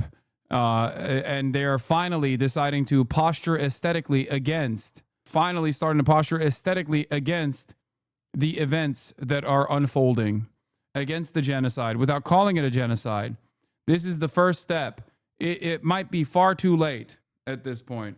I welcome any step in the correct direction. But 19 fucking months, dude. Jesus Christ. Speaker, we are now entering a dark new phase in this conflict. Netanyahu's government is planning to drive Gazans from their homes into a corner of the Strip to the south and permit them a fraction of the aid that they need. Yesterday, Minister Smodrick even spoke of Israeli forces cleansing Gaza, destroying what's left of residents, Palestinians, being relocated, he said, to third countries. We must call this what it is. It is extremism. It is dangerous. It is repellent. It is monstrous, and I condemn it in the strongest possible terms. Clear. There is a UN plan ready to deliver aid at scale, needed with mitigations against aid diversion. There are brave humanitarians ready to do their jobs. There are over 9,000 trucks at the border. Prime Minister Netanyahu, end this blockade now and let the aid in. Regrettably, Madam Deputy Speaker, despite our efforts, this Israeli government's egregious actions and rhetoric have continued. They are isolating Israel from its friends and partners around the world, undermining the interests of the Israeli people, and damaging the image of the State of Israel in the eyes of the world. I find this deeply painful as a lifelong friend of Israel and a believer in the values that were expressed in its Declaration of Independence. Yeah. As the Prime Minister and fellow leaders said yesterday, we cannot stand by in the face of no more lifelong friends of Israel, bitch. It is incompatible with the principles that underpin our bilateral relationship. Rejected by members across this House, and frankly, it's an affront to the values of the British people. Therefore, today, I'm announcing that we have suspended negotiations with this Israeli government on a new free trade agreement. The situation in Gaza is catastrophic. The aid that Israel has allowed in is, of course, welcomed, but it's a drop in the ocean. Aid must flow immediately without obstruction and at scale, because this is what is needed. By the way, this is exactly what happened with South Africa. The West was fully on board with apartheid until it was a political burden. Now, most people think the West was always anti-apartheid. Apartheid probably would have ended earlier if it were not for the US and UK. Yup. Does Israel have to let in humanitarian aid to Gaza? Survey. Israeli Channel 13 News. 53% no. 34% yes. 13% don't know. This, by the way, is a survey conducted on the Israeli Jewish Society and Israeli Palestinian citizens of Israel as well. Their designation, not mine. So when those numbers are 53% no, I would love to see what the demographic breakdown of that is. For the record, Moin Rabbani, as he points to, this is all symbolic. After 19 months of genocide, Great Britain has decided it needs to send an unambiguous message to Israel. The accelerated delivery of weapons from Britain to Israel, initiated by the Starmer government to enable the intensified mass slaughter of Palestinians, will continue without interruption. So will the import of illegal products from illegal settlements that sustains the illegal Israeli occupation. But London will pause negotiations with the genocidal apartheid state about a UK-Israel free trade agreement. The Starmer government will continue giving Israel everything it needs to continue with the genocide and apartheid, but make a performative gesture of punishing Israel by withholding from it something that has not been provided. The unambiguous message: keep up the fantastic work. We've got your back. Too clever by half. Pure smoke and mirrors. The reason why they're even issuing this statement in and of itself is important, though, because the reason why they are issuing this statement implies that they want to, at least on the propaganda front, sever ties with the seemingly unconditional support that they've offered Israel. It's a step in the right direction. It's a step in the right direction. They're trying to save face, but the very fact that they recognize that there is face saving that must be done implies that more good things could happen in the future. That's all I'm saying. I'm just explaining to you that obviously this is not going to be a real game changer in the short term. It's not going to be possibly a game changer in the long term, but it is somewhat positive because it moves the needle in the appropriate direction. Israel becoming this toxic, repulsive pariah state in the eyes of the politicians is a little different than Israel becoming a toxic, repulsive pariah state in the eyes of the public. Because at the end of the day, given that we do not have a real democratic process in the Western world, it is just a sham, a mockery, as we have found out, as it's in full display. That sham is in full display with the direct difference in opinion from the broader public on this issue versus our politicians on this issue. The very fact that the politicians are playing catch up here, even if it's for aesthetic reasons, implies that more reckoning could come down the line. I've made these points also with my talks with Israelis. Also, I've had talks with UN and the regional leaders as well. Pressure is necessary to change the situation. It is clear from today's discussion that there is a strong majority in favor of review of Article 2 of our association agreement with Israel. So we will launch this exercise, and in the meantime, it is up to Israel to unblock the humanitarian aid. Saving lives must be our top priority. Israel's Prime Minister has condemned the leaders of France, Britain and Canada after they called for an end to his country's renewed military offensive in Gaza. Benjamin Netanyahu called their remarks a huge prize for Hamas and insisted Israel would continue to press for what he described as a total victory over Hamas. Well, the joint statement signed by Sir Keir Starmer, Emmanuel Macron and Mark Carney says, "Dog, don't make Hamas look good. Simple solution, you know what I mean? You made your bed, you know what I mean? You made this fucking bed, big dog. What are we talking about? Oh, wow, this is Hamas. You're playing into the hands of Hamas." This is why I said, like, as the depravity of Israel becomes impossible to defend, and by my estimation, it was impossible to defend like 10 days in, obviously. but it becomes even impossible for politicians to defend it, more and more people will also come to the conclusion that perhaps resisting against this atrocious terrorist state is not the worst fucking thing. Obviously, there's a healthy dose of Islamophobia associated with this. So I'm not expecting like Americans to fucking praise Hamas anytime soon. Okay? But Israel itself has made Hamas the actual responsible party here. The actual party that is reasonable in comparison to Israel, because genocide is unreasonable no matter who's doing it.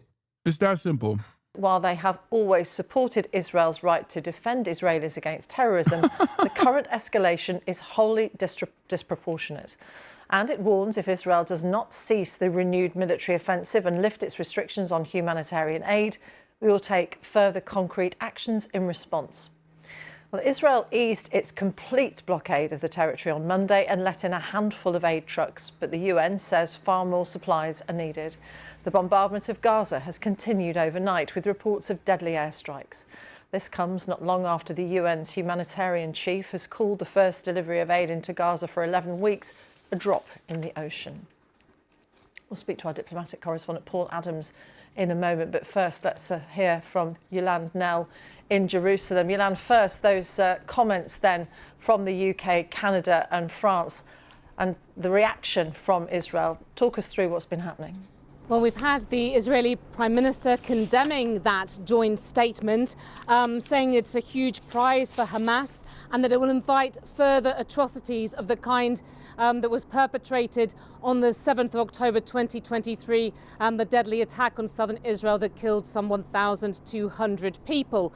He also said that Israel would continue to defend itself by just means until total victory. But I think this won't be so easily brushed off by the Israeli leader, because these are important allies of the country, the UK, France and Canada, that have come out with this very harshly worded statement, really some of the strongest criticism that we've seen so far of Israel's handling of the war, and threatening concrete actions as well, without going into what those might be. Now, this all happening as we continue to see Israel's deadly bombardment, this intense military offensive going on in the Gaza Strip overnight. I feel like these people are literally robots, dude. That is crazy. They are robots. Like, immediately, right after the official government statement is against Israel, they drop the fucking passive voice, like, overnight. What happened? Like, do you not have any humanity?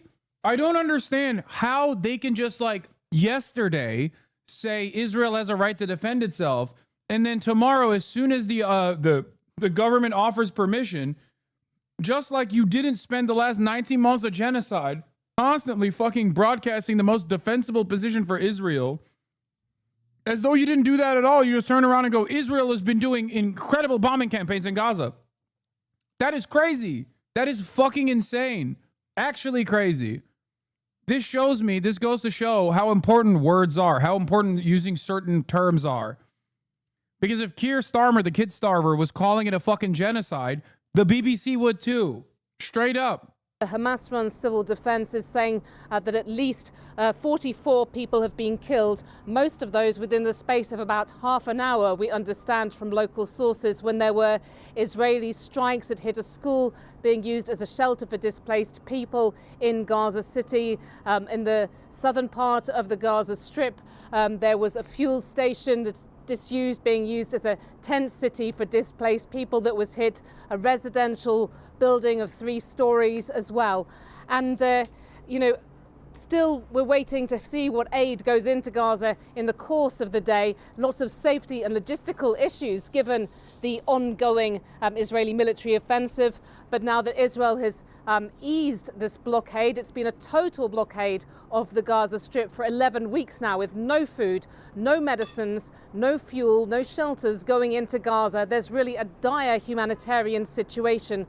And we've heard that only 9 lorry loads of aid were cleared for entry into Gaza one day ago. A senior UN official has told the BBC this morning that there are this clearance that's been given for 100 or so lorry loads. But of course, this is being seen as a drop in the ocean, given the huge needs of a population of 2 million people.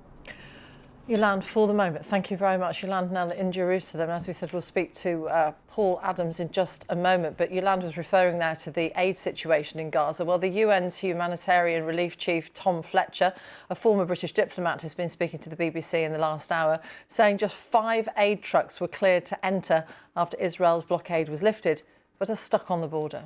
Now, that's a drop in the ocean. And let's be clear, those 5 trucks are just sat on the other side of the border right now. They've not reached the communities they need.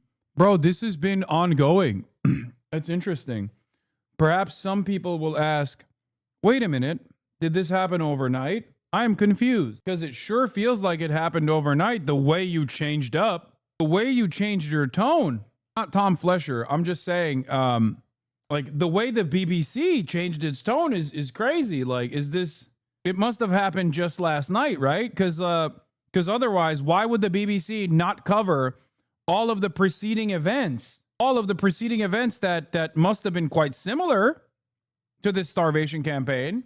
Interesting. This is not about Tom Fletcher, chat.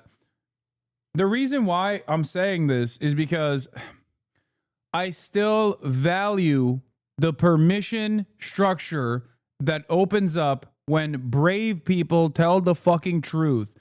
People in positions of power demonstrating bravery is still important. This is why, because the impact of this is your nan, your da, watching fucking this coverage and becoming more radical and in their understanding of the situation. If that wasn't important, Israel wouldn't spend a fuck ton of money and advocacy groups that they've designed specifically to stop people from learning the truth and saying the truth, to make it impossible for people without any punishments whatsoever to say Israel's doing a fucking genocide. Okay? That kind of permission matters because once politicians say it, then the media feels less fearful about covering it truthfully. And then when the media covers it more truthfully, the numbers that are on the side of the Palestinian population grows. People no longer feel a sense of fear in supporting Israel. They never felt a sense of fear in supporting Palestine. To reach. And, let me describe what is on those trucks. This is baby food, baby nutrition. There are 14,000 babies that will die in the next 48 hours unless we can reach them. This is not food that Hamas are going to steal. No, we run the risk of looting. We run the risks of being hit as part of the Israeli military offensive. We run all sorts of risks trying to get that baby food through to those mothers who cannot feed their children right now because they're malnourished. Tom Fletcher. Well, let's speak to our diplomatic correspondent, Paul Adams. And these comments from these 3 allies of Israel, Paul, I mean, how significant are they? It feels pretty significant. I mean, that some of that language that was used in the statement issued last night was almost unprecedented. The level of human suffering in Gaza is intolerable, they said. They described the Hamas attacks of October the 7th as heinous and said that Israel had the right to respond. But they described the escalation as, in their words, wholly disproportionate. And the fact that the long statement included a warning towards the end of further concrete steps certainly will have the Israelis wondering. Yeah, you got to do your 10 Am Israel highs before you ever dare criticize the beautiful state. How can I talk to someone that wants to support Palestine but does not support Hamas? I mean, the question is simple. First of all, you don't have to support Hamas. Like, what the fuck do you mean support Hamas? You're an American or you're in London, in England. Like, we are not capable of supporting Hamas, okay? It's not a real thing. But in terms of like talking to people that are like, well, I like Palestinians, but I don't like Hamas or whatever. The easiest question is, what the fuck would you do? What would you do? What would you do if your family is being murdered by this invisible force that's bombing your fucking home? What would you do? And it's not a stretch to say, that, like, of course you would rise up in fucking arms against that. It's a reality that Israeli politicians have also recognized. Members of the Shin Bet, like leaders of Shin Bet, have openly stated, as have former prime ministers, have stated that if they were on the other side of that fucking border fence, they would join Hamas or whatever terrorist group existed at the time that Israel considers to be a terrorist group. That's it. The entire notion of like these guys are scary brown terrorists, like we have to fucking remember October 7 all day, every day is fucking ridiculous. Look at what Israel's doing, dude. Get the fuck out of here with October 7, Hamas. The average person fancies themselves to be like a radical individual who wants to engage in self-defense when their fucking taco order is busted, when they get a shitty taco order. Meanwhile, they're talking about like genocide and actually recognizing that a genocide is happening. But then you're not supposed to do anything about it. Like, what are we talking about? What the fuck does this doesn't make any sense. You don't have to fucking ride or die for Hamas. It doesn't matter. There is nothing you can do in terms of like defending Hamas or supporting Hamas anyway. It's literally fucking illegal in most parts of the world. And even in America, where it is legal, you can legally say you support Hamas. They're still trying to make it illegal. Okay? Just literally say, who do you think is the more responsible party? Do you think it's Hamas, or do you think it's the fucking settler colonial state that is doing death and destruction to all Palestinians? Whether some of Israel's closest allies are now beginning to think about things like recognize. Okay, but ignoring October 7 is just stupid. You are erasing a tragedy that killed children. Yeah, so did the Nat Turner rebellion. How much do you talk about how fucked up that was when covering the horrifying crime of chattel slavery? October 7 was a tragic event. Okay? I've said already, by my estimation, no one else's, by my estimation, when you target civilians, that is appropriate to consider an act of terror. Okay? Having said that, what? I'm not saying it's perfect, but ignoring it is just as crazy. What do you mean? No, dumbass. I've never ignored October 7. I'm saying that October 7 is virtually nothing in comparison to what Israel has done. Israel has done 1 million October 7s. What are you talking about? Israel has done an October 7 basically every 2 days for the past 19 months. This is not ignoring October 7. I'm saying you sound like a fucking moron if you keep talking about October 7 right now. Even before October 7, Israel has done an October 7 to Palestinians once every couple fucking years. How do you think October 7 happened? Yeah, when I'm dismissive of motherfuckers bringing up October 7 right now, I'm like, you're doing that to defend genocide. I don't give a fuck. Fuck you. Okay? That's it. For me, if you're bringing up October 7 at this point, you're a fucking freak. Like, you're a psycho. Straight up. You're just basically telling me that you only think Israelis are human and you don't think Palestinians are. It's that simple. Because there's no way you have the same fucking metric, dude. There's no way. There is no way you have the same metric for pain and violence. It's both sidesing the Holocaust. Literally standing terroristas. Yes, people that fucking bring up October 7 at this point are de facto standing terroristas, as in the terrorista state of Israel, okay?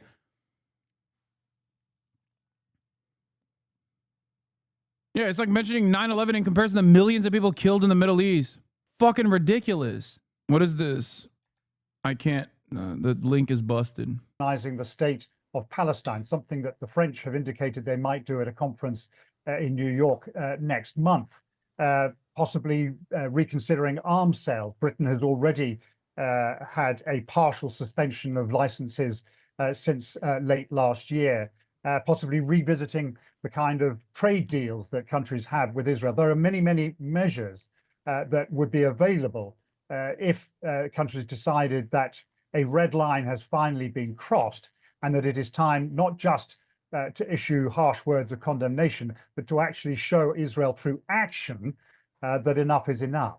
Well, there's already an international criminal court warrant for Benjamin Netanyahu. So he politically surely is having to weigh up his options very carefully, considering the makeup of his government. Yes, I mean, look, that's been a reality now since the middle of last year. He knows perfectly well that there are countries including Britain, where he cannot safely travel without the possibility, a theoretical possibility perhaps, but a possibility nonetheless, of being arrested. I think the point that some of Israel's, actually some former Israeli leaders, including Ehud Olmert, the former prime minister, make is that this prime minister, Benjamin Netanyahu, has led Israel into territory that the country has simply never been in before. And that territory is that of an international pariah. And what you see in the comments over the last few days, and particularly that statement last night, is the very real spectre of Israel plunging further and further into that kind of territory, which, if you consider the level of horror and outrage and international goodwill towards Israel that accompanied the attacks by Hamas on October the 7th, is an astonishing... These people are so gross, dude. Oh, we must acknowledge the atrocities. It's like, acknowledge that it's a genocide and advocate to invade Tel Aviv right now with the coalition of the willing. Okay? That's what must be done. You either fucking stop Israel dead in its track through the diplomatic options readily available, and if they refuse, you invade Tel Aviv. That's it. That's it. There's no other way at this point. I'm sorry. There is no other fucking way. A coalition of the willing, if the diplomatic option is not there, if Israel does not respond to the diplomatic option, then you have to have a coalition of the willing get together and stop Israel militarily through a military invasion. The fuck? What is this appeasement shit? What do we have to do? Wait for them to invade Turkey or something? Like what? What is it? Because the reality of the matter is, despite British surveillance and despite like suspicions that the concentration camps were actually death camps, the Holocaust wasn't fucking live streamed in broad daylight, okay?